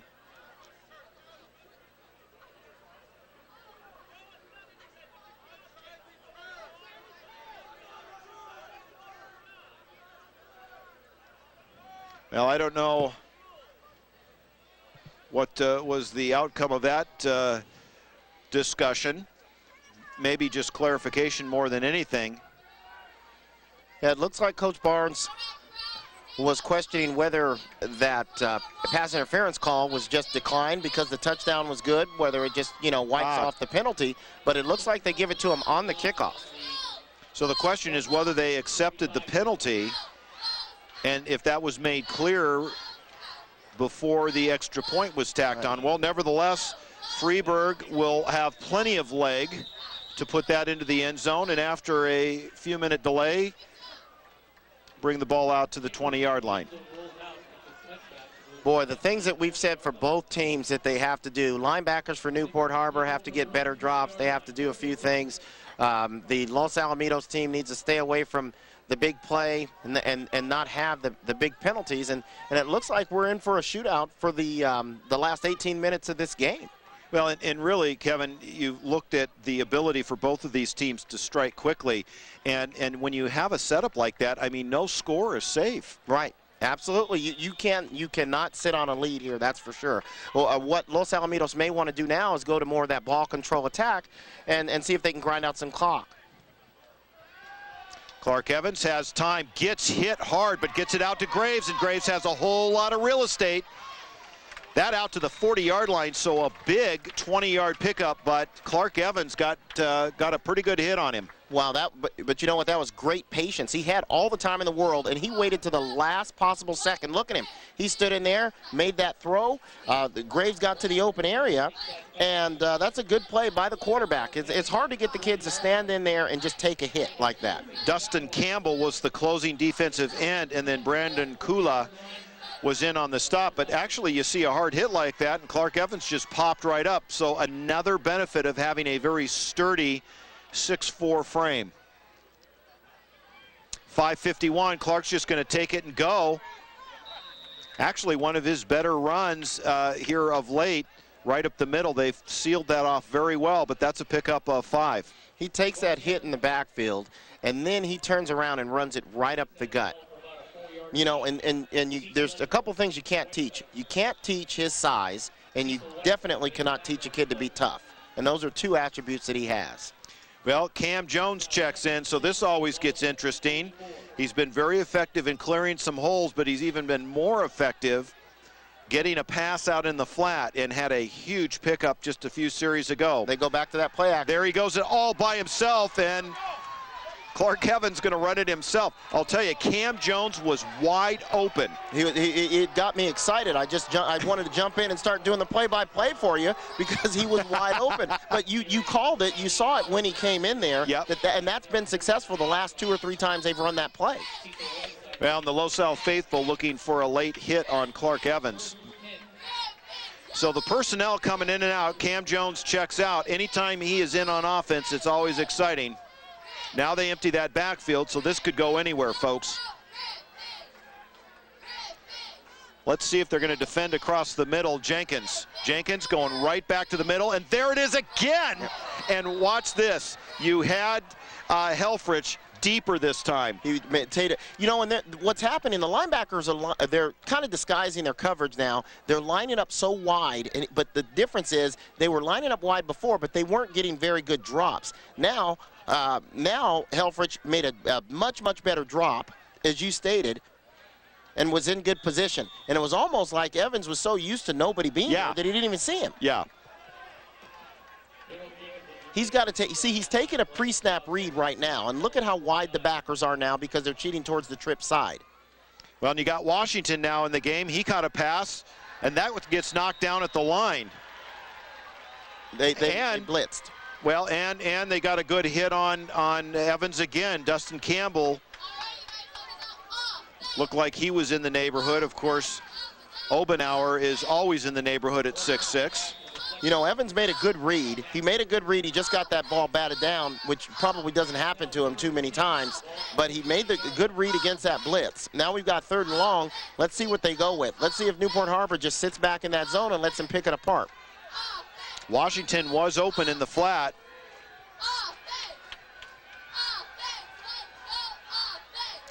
Goes up and gets it. What a nice catch. And have we seen Richardson do a wonderful job of climbing the ladder? He's done it twice in the end zone and now takes it across the middle and takes the hit. You know, Fritz, I don't want to say anything. You want to do these games. You don't want to say anything bad if these are high school kids. But number 2, Whiteside, the middle backer, I mean, look at where he is. He is standing there flat-footed every time he's in the middle. And whenever he's in the middle, the coaches have got to say, you know what, throw it over him because he's not moving.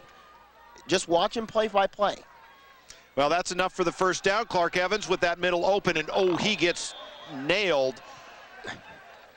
And, well, number 2 must have heard you because he came out Whiteside. And he was at least in the neighborhood. You know what? Against the run, maybe he's ready for it. Against the pass, he's just got to take deeper drops. That's one thing about the guys in blue. They will definitely come up and hit you. They're not shy when it comes to that. 3:46 here in the 3rd quarter. 2nd down and 8. And now the Sailors are going to help out the Griffins as it appeared they got into that neutral zone. Kevin, you know, we were talking actually last week after the Fountain Valley game, and you said that Newport Harbor is a tough team. They have been coached that way for years when you look at their longtime head coach, Jeff Brinkley. And we've seen a couple of shots here. Really, they haven't been able to get to Evans much, but boy, they've laid some lumber on him here lately. They're definitely a physical ball club. And to their credit, there has been a couple of big runs, but Clark Evans has been really well contained tonight. I mean, in the pre-league, that was enough for an 8-yard pickup. He was just waltzing right up the middle. We even saw a lot of that last week against Fountain Valley. So credit to the Sailors keeping Clark Evans somewhat in the pocket. Well, they don't want to. It appears that they don't want to let him beat them on the ground. They're going to make him beat him on the air because what they're saying is, okay, let me see if your skill position guys can step up and make a play. Well, tonight, Richardson, Jenkins, Graves, the other guys are actually making plays. And Evans is really staying away from, with the exception of that one interception, he's staying away from the big mistake. Well, Los Alamitos going to take the timeout. 2:59 left here in the 3rd quarter, all tied up at 17. For the Sailors, they're trying to go 2-1 in league play and hang on to a chance at a league title. Also playing tonight as part of the Sunset League Monday night high school game is Esperanza and Edison. So anxiously awaiting the outcome of that game. If Edison can come up and knock off Esperanza, Los Alamitos with a victory tonight would surely have a lock on the league title. However, Esperanza does appear to be the odds-on favorite to beat the Chargers, and they seem to be in the front of the pack for the league title. But you know what? I wouldn't be surprised if Edison snuck up and bit Esperanza on the backside, because this is a Sunset League, and you just don't know what's going to happen. These teams are tough. 3rd down and 2, very important for the Griffins to keep this drive going. Eludes a tackle and should be enough. Looks like he dives across the 20-yard line, which is the first down marker. And wow, what athleticism. 6'4", 215 pounds, spinning on a dime to elude a tackle. You know, and he's kind of had his pick as to whether to dump it off to Cameron Jones there in the flats. That play, they haven't stopped that play yet. The last 2 times they've run it, Evans has decided to just take the ball and run it. And you always tell your quarterback, if we need 3 or 4 yards, if you can run to get it, especially an athletic guy like him, you do that. You just run and get the first down. Ball on the 17, Clark Evans going to the corner. This is a jump ball again, and Jenkins had it. Let's see, defending on that was Miller. Danny Miller had the best position he's had all night. That's the best position he's had. He kind of mistimed his jump a little bit, but Miller's listed at 5'10". I don't know if he's 5'10". He used all of that 5'10" frame right there to make a better play, but it's unbelievable how who was that? That was Richardson still almost came up with that He did. catch. It went right through his hands. I like the fact that they took a shot at the end zone, though. Second down 10, ball remains on the 17-yard line, 2:25 here in the third. Evans empties the backfield, got the blitz coming, he eludes it, he's got some room, straight arm, loses the ball, oh my God, now we've seen everything. I don't think he can advance that, though. But the good thing is, no matter what the call is, Los Alamitos won't lose the ball. Okay, well, Jenkins picks up the fumble. And you are correct, Kevin. They are going to mark that on the 1-yard line, not able to advance a fumble, or I guess it would be fumbling forward. Yeah, you can thank Dave Casper of the Raiders for that rule all the way down. Yeah, as you see, you look at Evans, and Evans is not going to slide. Look at that stiff arm. Wow. And, you take the good with the bad, but you hope that your guy's in position. And he picked it up at about the 1-yard line, and like we said on that rule, you cannot advance a fumble forward if you're the offensive team. It should be Los Al ball right at the 1-yard line. Let's see here what that call is. Well, we called it the Clark Evans show, and again, ladies and gentlemen, 6'4", 215 pounds, straight-armed a guy, broke another tackle, and he only had one destination, and that was that end zone. Boy, the thing is, you're at a school that's not an option team or a veer team. This is a spread offense, and you've got a quarterback that big that runs that well, that not only will run over someone, but I mean, he flat out stiff arm the defender. And boy, that's a highlight film. That's going to be something fun that the guys will want to watch in the film. Okay, folks, here we go on the 1-yard line. I wonder who's going to carry this. Oh, and he fumbled the snap. That's going to be procedure probably on the quarterback. I think he moved a little bit. Somebody moved a little bit early in there.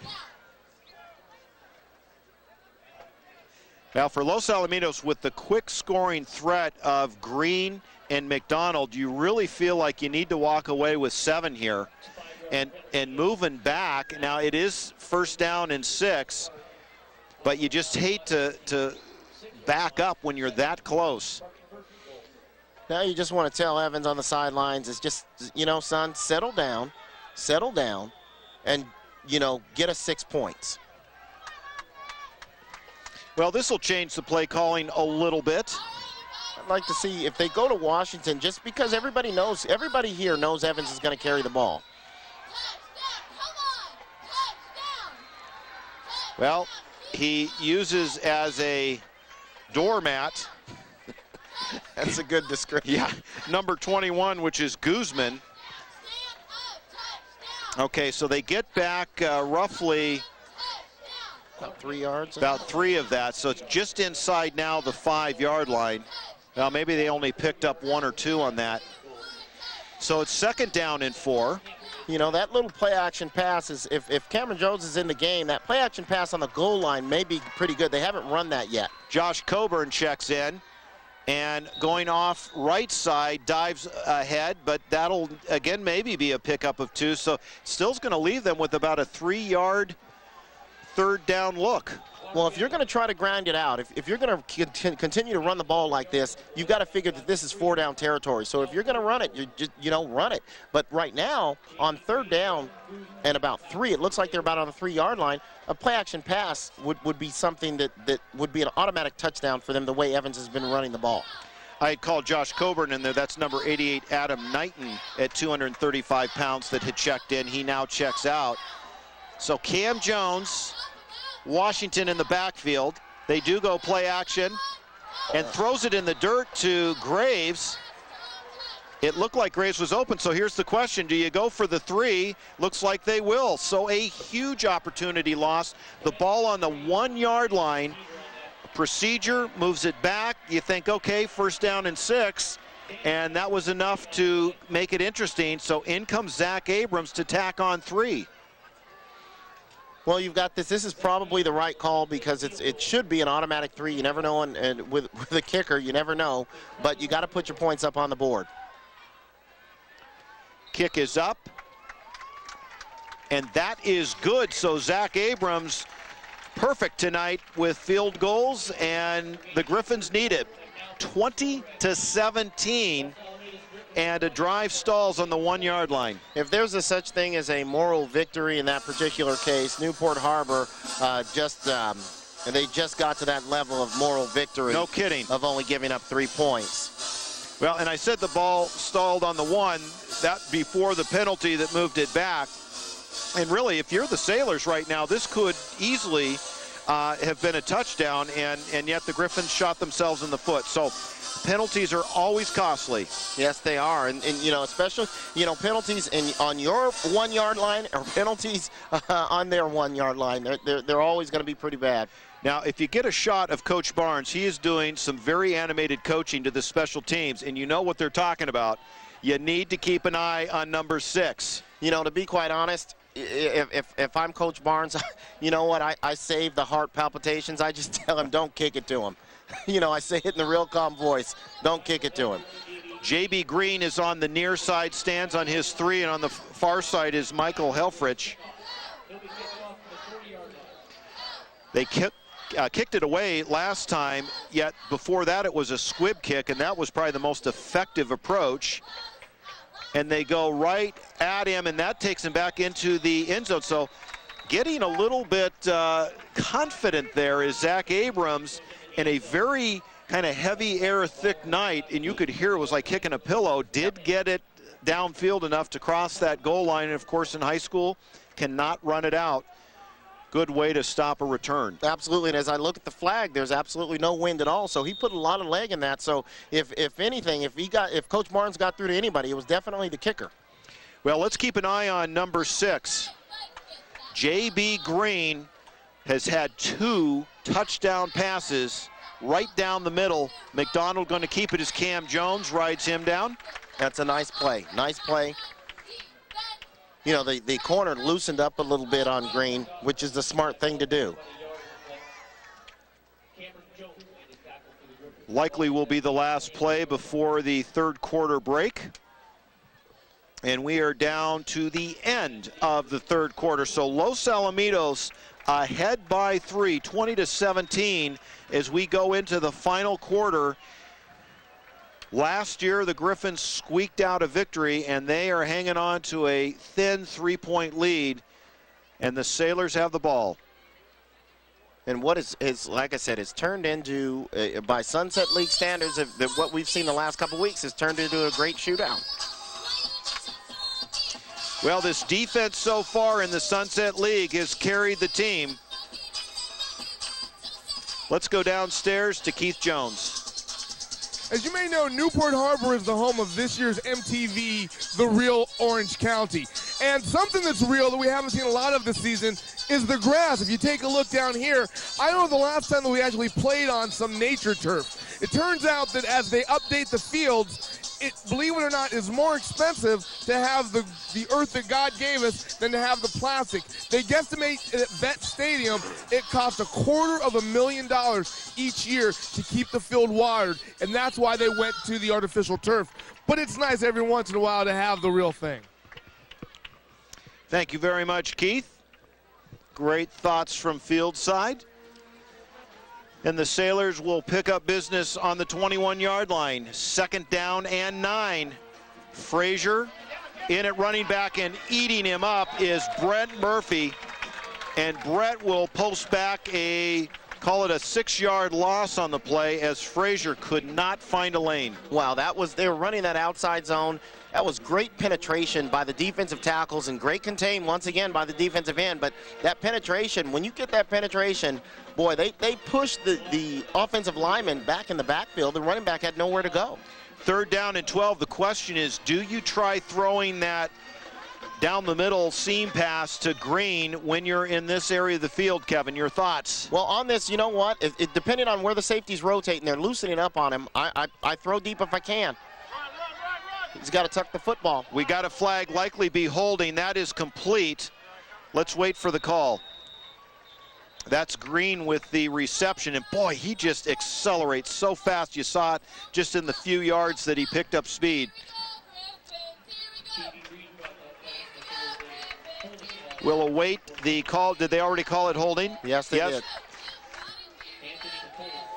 So the Sailors will back it up. Boy, Green is some sort of weapon, especially when you've got a quarterback who's fairly elusive. And you have to respect Green. You have to respect his speed and his ability. So you play him loose, keep him in front of you. And I'd rather give him, that 10 or 12-yard pass than the 60 or 80-yarder. That's for sure. No kidding. 11:07 left in this contest. Week 3 of the Sunset League season. Week 8 of the overall season, and we will be playing 2 games.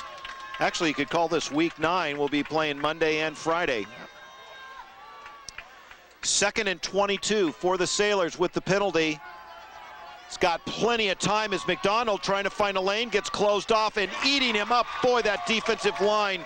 Josh Coburn coming up to eat McDonald up. And boy, when you saw him look downfield, it's like, look out, because McDonald's been very elusive tonight. Yes, if he could have stepped up in there, but what happened, the guys stayed in their lanes. When you stay in your lanes, you don't give the quarterback anywhere to scramble to, you're in good shape. So a great defensive stand, and for Josh Barut of Los Alamitos standing inside the 50-yard line. Field position is going to be great. This is going to be a telling possession for Los Alamitos. They can put this game away with a good return. Nice punt. Nice punt. Barut just has to stand back and let that go. Kicked out of the end zone. Mark it down at the 37-yard line. Mark it now at 38. Freeberg out of his own end zone with a great kick, and Barut can only watch it go over his head. And Los Alamitos caught a break with Barut not getting back quick enough to field that punt, because it really took an advantageous bounce for them and didn't go further into their own territory. 10 minutes, 4 seconds on the clock, and if you're Los Alamitos, scoring is important, but also taking some critical time off the clock. Like I said, take that critical time off the clock. Play the field position game, though. Don't get too greedy, or you don't want to get real conservative, but stick with your game plan. Don't make the big mistake. I keep saying that because it's real important. You can't give the ball back. Ball sits on the 39. Plenty time. Graves all by himself. And Barnes is going to have a fit over that. And there we have likely a personal foul. And I'll tell you something. John Barnes grabbed Graves, even though he had taken the first down marker down, and just grabbed him. I've been on the field before, and I know what he's telling him. Don't run backwards. He's saying to take the game. He hates it when you even back up a yard to attempt to make more yardage. Keep moving north and south. And believe me, when he's saying don't run backwards, he's not saying it that nicely, Fritz. Yes. Well, that will look like a hug that a bear would give a camper. Absolutely. So Los Alamitos catches a break and a personal foul, late hit, out of bounds. Looks like was it either the late hit or, because that wasn't very much yardage. I think that was the 5-yard face mask. And I think they could have even given him a 15-yarder because he didn't get it. He put his hand up in his face and didn't take it away. You know, you're right, and that's what the Los Alamitos fans were booing about, is that they thought it was the personal foul. So 5 yards marched off. Another, that's to Cam Jones. That's thrown in the vicinity of the line, which we know which direction that's likely going. They kind of threw it at number 50, the center, or correction, the right guard, Steve Phelan.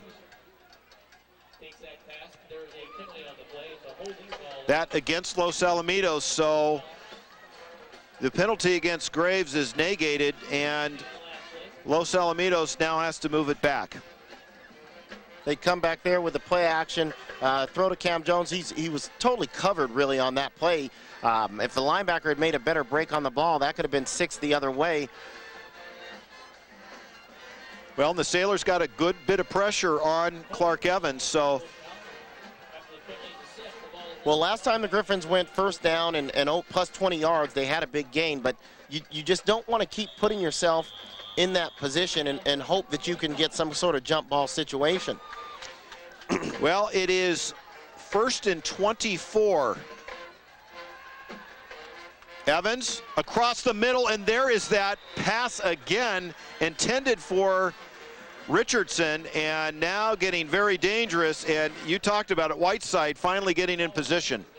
That time he tried to thread the needle in between 3 guys, and now he's in the position where sometimes the kids get into when a coach tells them, hey, look for this particular read, they look for it and don't look off. And then they say, well, coach told me to throw there, and for some reason, even when there's double and triple coverage, he's thrown into it now. Well, 2nd down and 24, 9:24 left in the game, and for Los Alamitos, they would love to pick up a few first downs, run some time off, and hopefully walk away with some points. But this Sailor defense is getting stingy. Clark Evans trying to get up the middle. This was a big gainer last time. In fact, when they had, first down, 2nd down, and a country mile, he picked up the needed yardage, but not so this time. The good thing is they didn't try to get it all at once, though, in that case. He still picked up about 7 or 8 yards, and now they still try to get a manageable play here. And if you don't pick up anything, you still can punt it and play the field position game.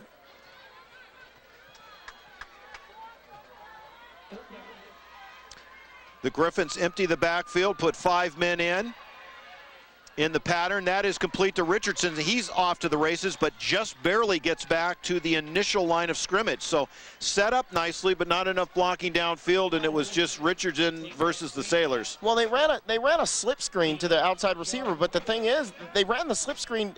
Either there was a missed call or not a very good call, in my opinion, because they had guys running the screens on both sides. So they really had another receiver running right into the receiver that had the football, and that's what took everybody right to him. Well, Abrams comes in. He's been solid tonight. Green is standing on his 19-yard line. Low snap, gets the ball up. It's a good punt. Nice punt.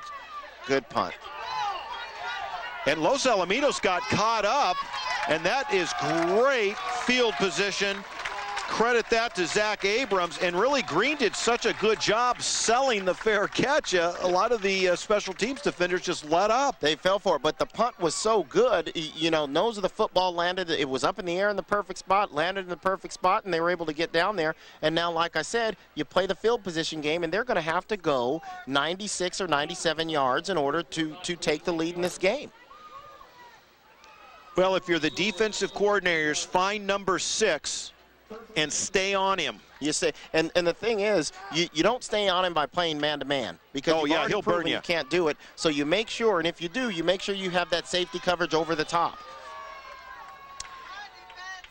Well, John Cherie is going to be credited with the duties of watching Mr. Green.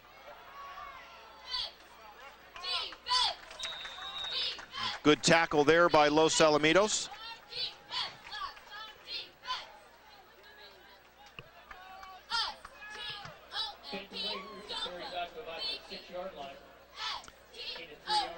So it looks like they're going to mark it with a 3-yard pickup. That'll bring up a 2nd down and 7. Good push up the middle. It looks like it was number 51, Griffin Hewitt. That was a really good play.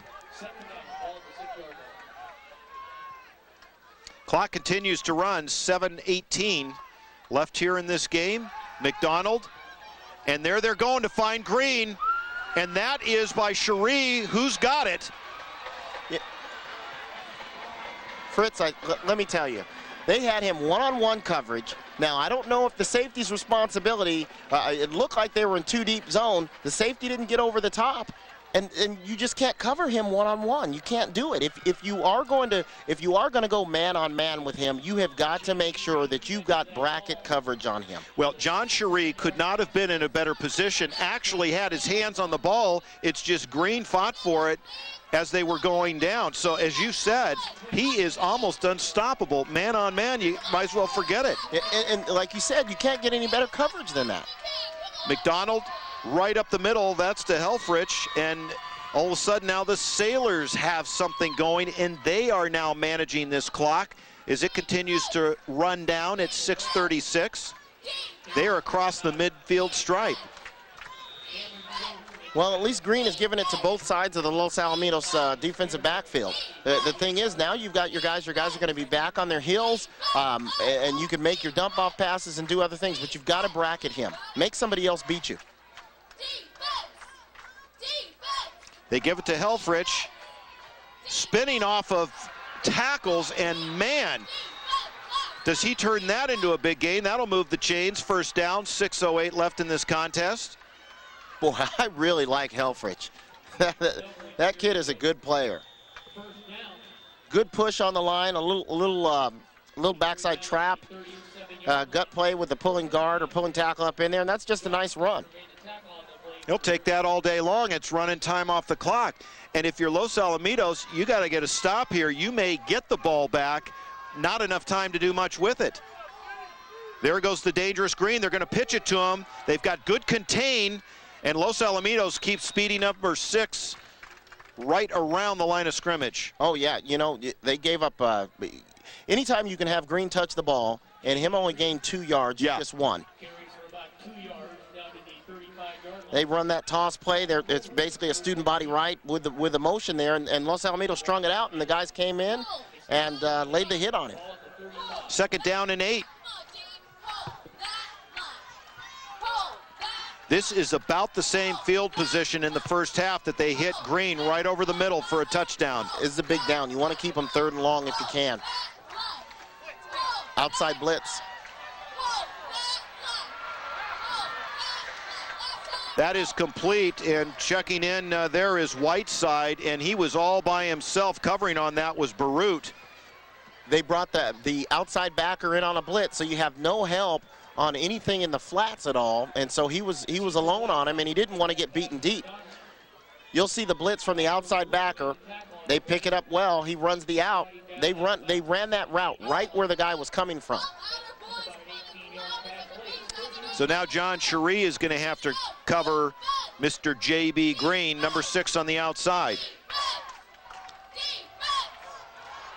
There it is. Helfrich dives over, touchdown, and Helfrich, boy, has he looked good tonight, and he substitutes in for Ben Frazier.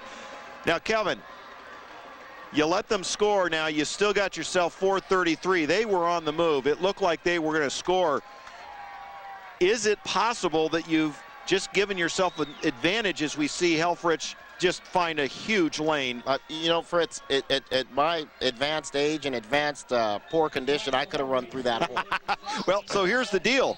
Have you actually done yourself a favor by keeping more time on the board, letting them score, so you've got 4.5 minutes to run that clock down and walk out of here with the final score? Well, I'm sure Coach Barnes would have preferred that they stop them.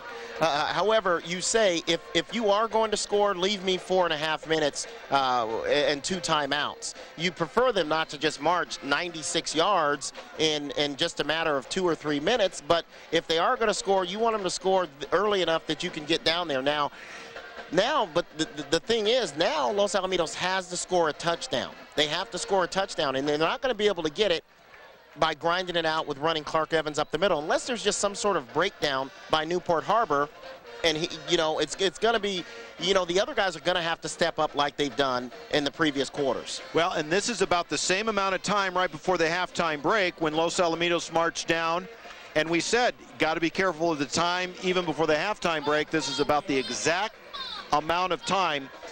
It'll be interesting to see if they can do it again. On the near side for Los Alamitos, number 6, Daryl Jenkins, and on the far side, number 9, Dolan. They stand on their 5. Dolan will take this on the 5. Wedge sets up. Dolan gets out to be on the 20, maybe mark it at the 22-yard line.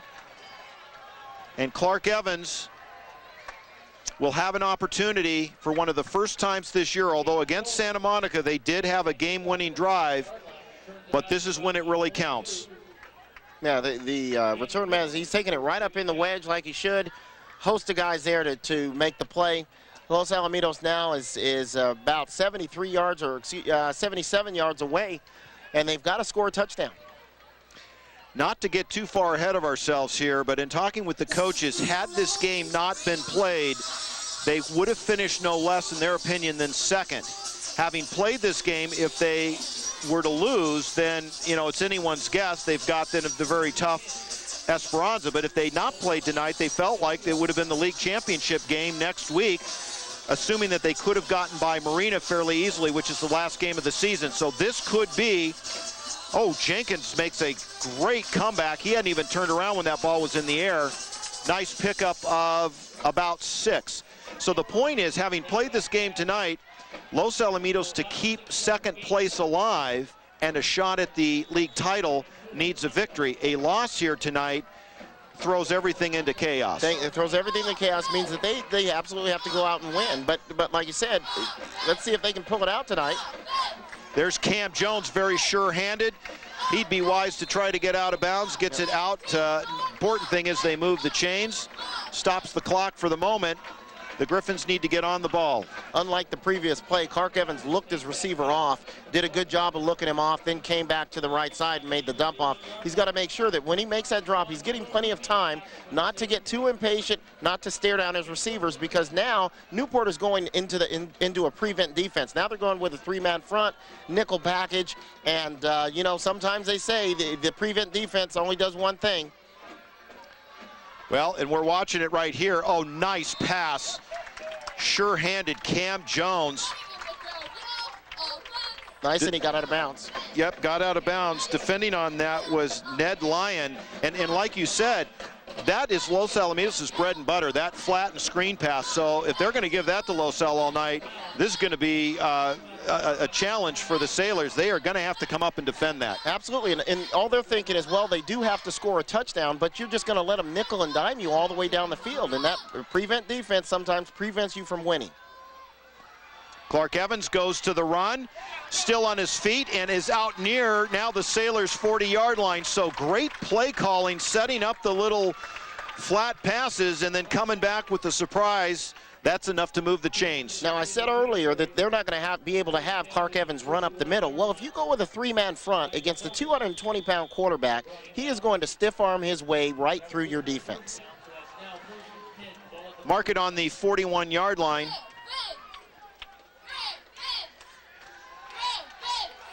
Oh, he got hit. Look out.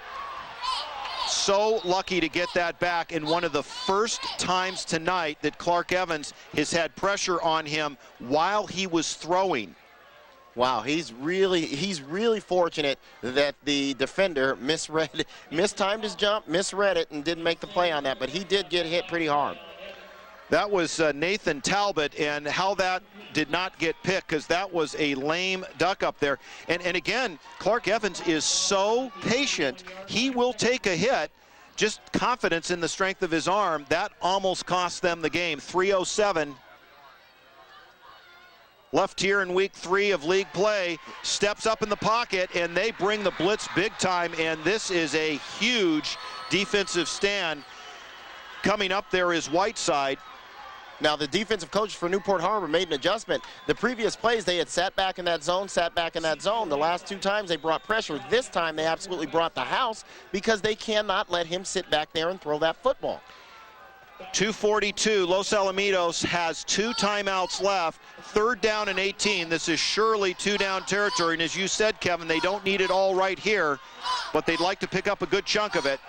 Looking to go all the way down, okay, now there's a flag, and boy, did Los Alamitos need that badly. Intended for Richardson, and defending on that is Pyle, and Pyle just got all twisted around, and as you should, because Richardson has made some of these defensive secondary players look silly. You know, he has definitely done that. You know, sometimes you get in there and they really take it out of the defender's hands. On that particular instance, you know, without seeing it again, that looks like that was a no call. Los Al very, very fortunate to get that call. And sometimes, like you said, when a guy throws it up for a jump ball and there's a little bit of incidental contact, you never, as an official, want to go to it and take control of the game. You want the kids to decide the game, whichever way it goes. Well, that'll be 1st and 10. but that's what Richardson and the guys making those circus catches, that's what it does to the defender. Yeah, it gets in your head, obviously. Yep. So 1st and 10 for the Griffins. And that is almost picked off, and Whiteside is now in the right position. And that one almost surprised him, hit him right in the hands. You know, he must have been in the third quarter, in the beginning of the third quarter, he must have been continuing his break from halftime.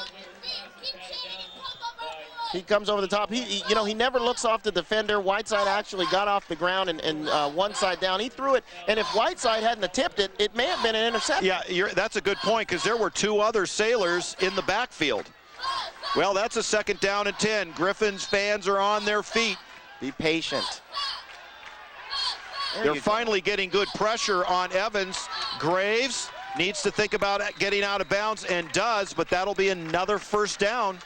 You know, the thing about Evans is one play he'll throw into 5 guys, and then the next play he will sit back as patient as a professional quarterback and make a great little dump-off pass.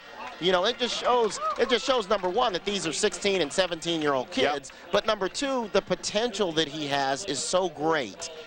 We do have a flag down deep in the backfield. Maybe an illegal contact back that deep. Sits on the 3-yard line. Defensive holding. Wow. So what is that, the 3rd penalty on this drive? Yeah. Well, they're definitely back on their heels, and the jump balls that they've given up, you know, that would scare me into holding and pass interference too if I were those defensive backs here tonight. So ball sits on the 19-yard line with the fresh set of downs. 2 minutes and 11 seconds. Clark Evans, trying to stay in the hunt for the Sunset League title, has all kinds of room. It's 1-on-1, and he fights forward. He is inside the 10, and I'm telling you, he just leaned on Whiteside. Just bend him over. You know, I look at amazement. This kid is so big, and he's so strong, and he's so fearless, and he almost dares the guys to come and attack him. And look at how many guys when do you see that many guys tackling a quarterback unless it's a sack? Yeah, Lyons was at the bottom of that pile.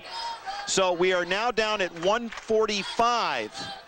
Ball sits on the 9. Going to the corner, Jenkins, Richardson, and he's got it. Oh my goodness. Are they, he got it. He got it. The 4th, is that the 3rd time tonight? We've seen a lot of great catches, but this has been the Paul Richardson show.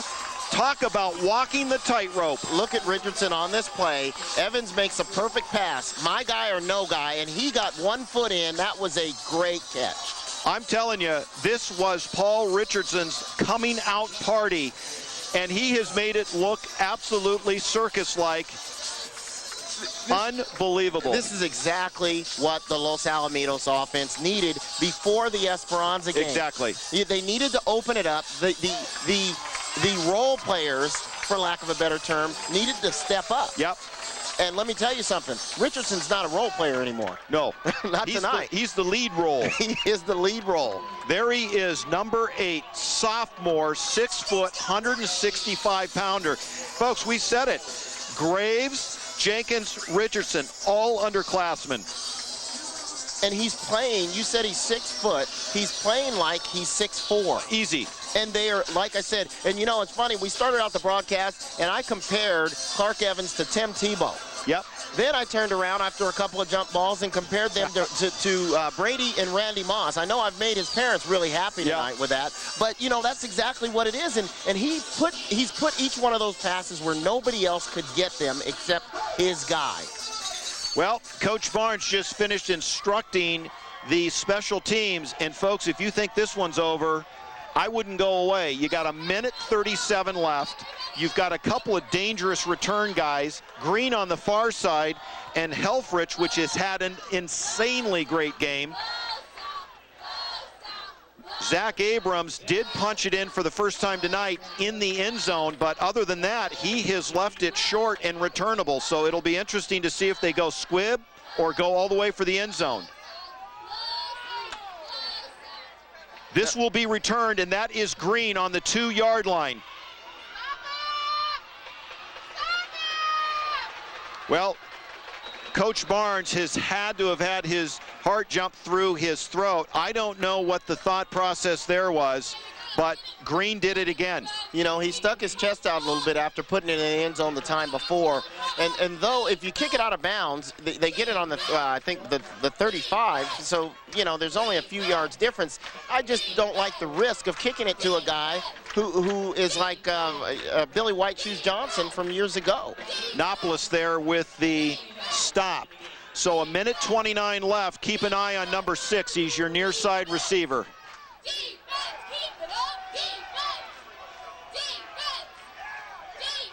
Hanging on, and they do. Well, that's interesting. Was he beyond the line of scrimmage, or was that a shovel pass? He was way past. It looked like he was way past. He was at least 3 or 4 yards past the line of scrimmage.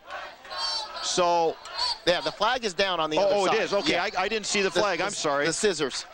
Yeah, folks, we've got the scissor lift for the coordinators right smack dab in front of us. So if that plays on the 40 to 45 yard line, we can't see it, and that flag's sitting on the 40.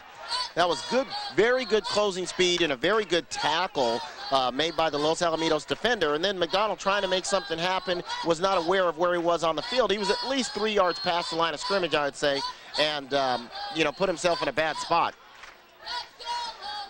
9 seconds come off the clock. That'll bring up a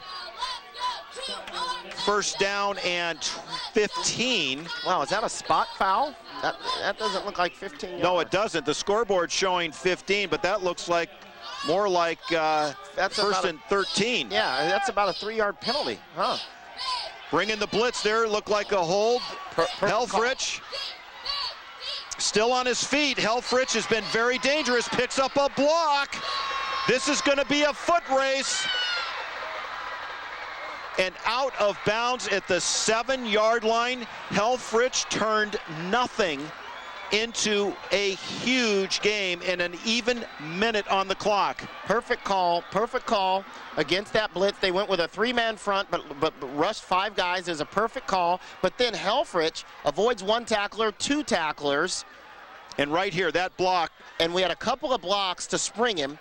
And, you know, he's off to the races in that case. Green came up, made a good block.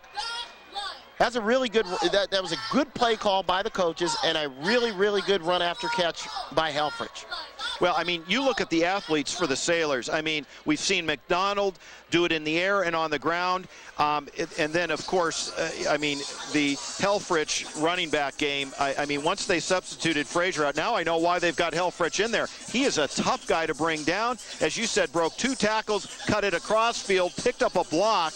Whiteside, great block to spring Helfrich. And now, with 1 minute even left on the clock, the Griffins took what looked like a for sure victory, although with the minute 20 left, I mean, we called it. There is no way you're going to go away. This game so far from over, and that's how important leaving time on the clock is in the Sunset League. That's why the 2 things that the one thing you do on that kickoff, you definitely do not kick it to the fastest guy on the field. You squib kick it and you kick it away from him. And 2, you try to avoid a big play, but they brought the pressure, and which is not a bad call, but you know what? They got outguessed in that particular situation on that screen pass. 7 and goal to go. McDonald, why not? Helfrich finally just gets him by the shirt. Grabbing with a great shirt tackle there is Schnitzer. 2 timeouts apiece and down to 1 timeout, it looks like, for Newport Harbor, who just called timeout. And in that particular situation, I guess you do have to call timeout because you don't want to waste a down by spiking the football. 52 seconds, so plenty of time with the ball now on the 5-yard line. Now they're going to have to play position football because if you do not, it depends on which hash your kicker is used to kicking from, because if you do not score on 2nd or 3rd down, then you've got the decision, do you play for the tie, which obviously you probably would, or do you play for the win? But regardless, if you're going to play for the tie, you've got to play position football and put that football in the best spot for your kicker. And I do not know, do we have overtime? It's usually something that the coaches agree to before the game. Before the game, and that is a question that we did not ask. So all kinds of weapons for the Sailors. They're going to keep Helfrich in the backfield. Why not? He has been so hard to bring down. McDonald rolling out.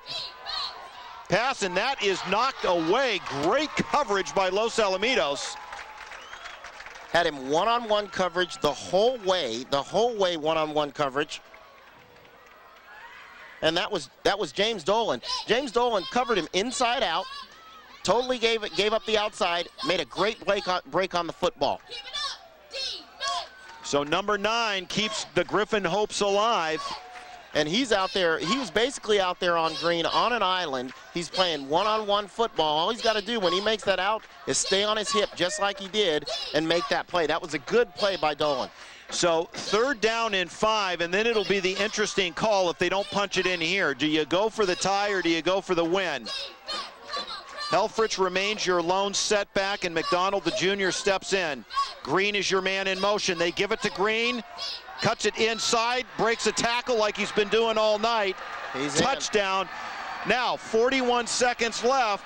Folks, don't go away. You definitely can't go away. Boy, that play really surprised me. When he went in motion, I thought that they would do some sort of rollout with a fake to him, but you know what? That takes a lot of guts. They run that back to the short side, and he's able to make a great cutback move, as you can see here on the replay, put his shoulder down and get into the end zone. Well, and that is big number Darren Kuntz in the end zone. He is down. He's being blocked by a number of players. That would be a huge loss for the Griffins. 6'3", 265-pound senior. It looked like he started to walk back off the field, and like we've already seen once tonight with John Cherie, went back down. So he is in pain. Plays on the defensive line and also the offensive line. He's the left tackle and also lines up at the defensive tackle position. A big body for the Griffins. So 41 seconds left. He's getting up. Now the challenge is he does not look like he can put any weight on that right ankle. Last week was the homecoming king. Los Alamitos having their homecoming festivities. Just to kind of move the game along, they're going to just move Kuntz out the end of the end zone. Now this is a real important, this is an important extra point for Newport Harbor and for Los Alamitos. If they can get a block on this, they can at least play for a field goal if they choose to do so. It gives them options. Well, Freeberg, one of the biggest kicks probably of his career. 5'7", 140-pound sophomore. Here's what's interesting. The equipment manager has already packed away the net, so Zach Abrams doesn't even have a chance to practice field goals. Snap back, ball down. Kick is up. And that is good. So the extra point is tacked on.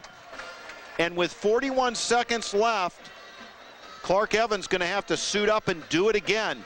Fritz, the way these two defensive have played, the way they normally play, and the way the offenses have played in the last couple of weeks, a 31-27 game is the last score I would have chosen for tonight. I thought that this was going to be a grinded out, sort of a defensive struggle tonight.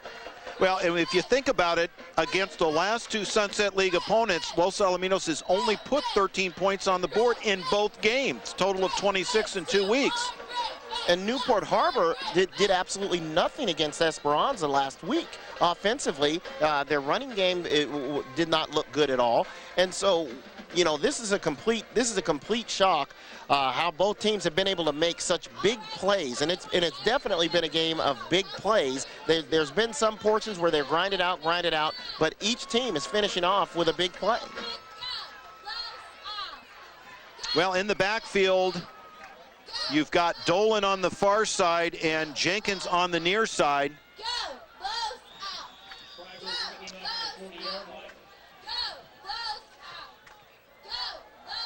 Two timeouts left for Los Alamitos.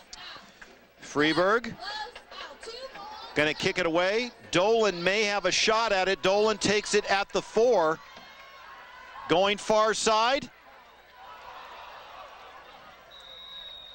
And he's taken back before he can get across the 20-yard line, marked at about the 16. So you're Clark Evans. How many shots downfield do we have with 33 seconds? Well, with 33 seconds and 2 timeouts, and the simple fact that you definitely have to score a touchdown, he's got plenty of time. He's just got to take it in small chunks, and he's definitely got to take it outside, or actually take what they give you right now with those 2 timeouts. Don't necessarily throw it over the middle, or don't necessarily throw it out of bounds. You got to make sure that you take what they give you. Watch the over the top, over the middle. Getting some pressure. Oh, and almost caught. That went through 2 sailors' hands and in and out of Tester. Shane Tester almost ended up with the birthday gift.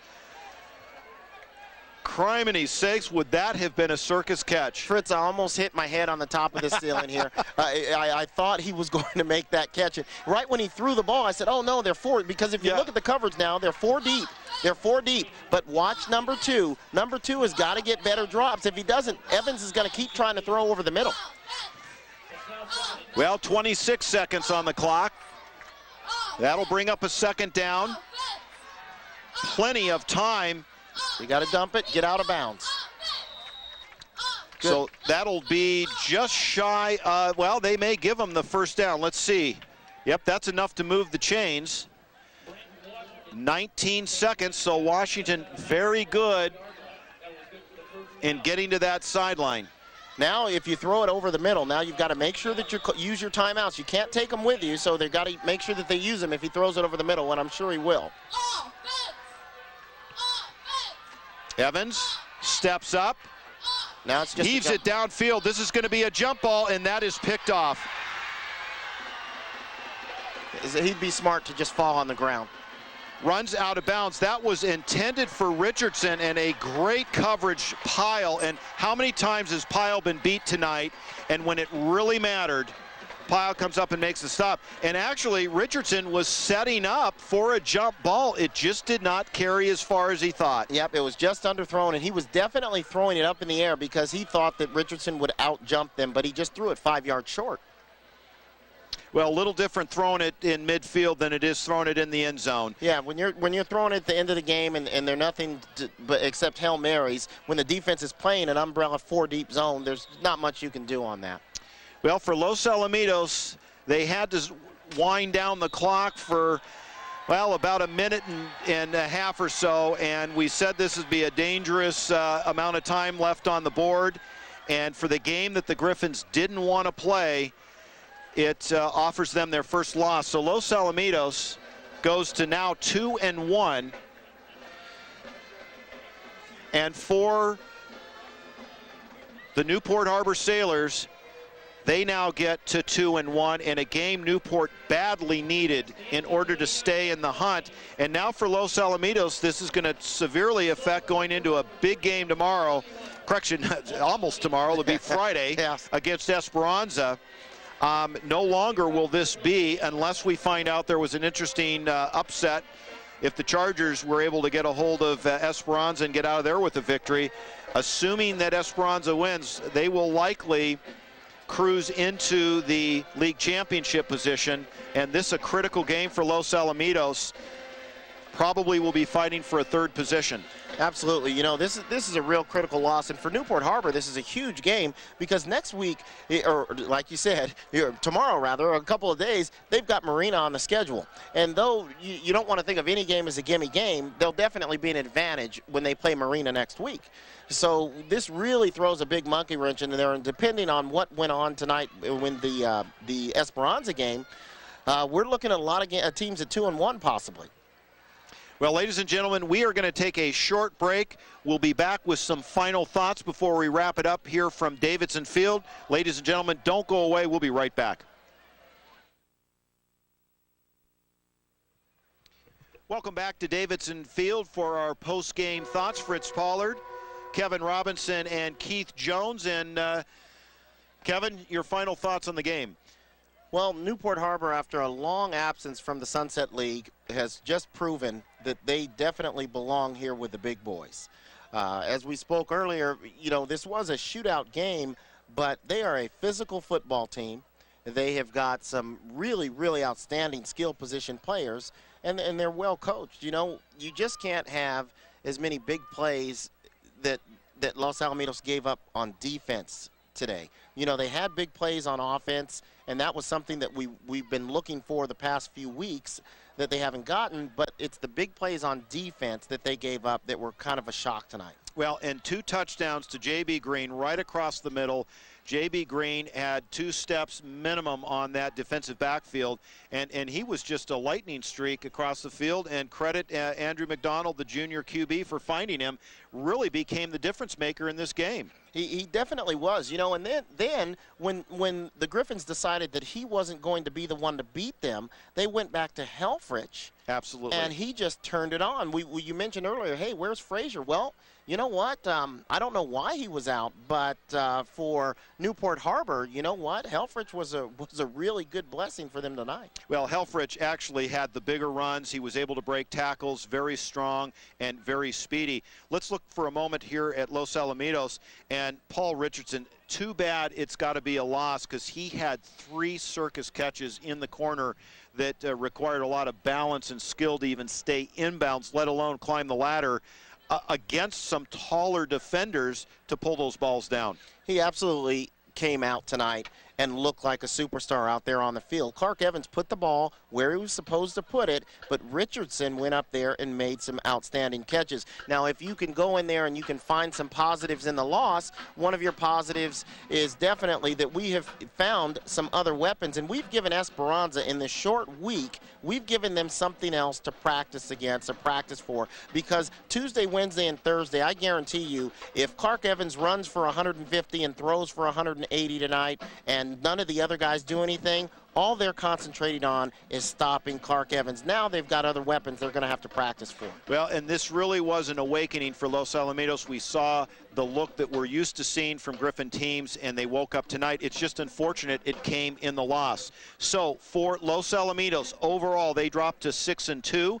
They are 2-1 in league. And for Newport Harbor, they are now 6-2 overall, 2-1 in league. And as you say, we could end up with a handful of 2-1 teams. Who knows, maybe even a coin flip at the end of the season. So the final score, 31-27, Newport Harbor over Los Alamitos. For Keith Jones, for Kevin Robinson, I am Fritz Pollard. Thank you for watching Exciting Sports here on LATV, and good night from Newport Harbor.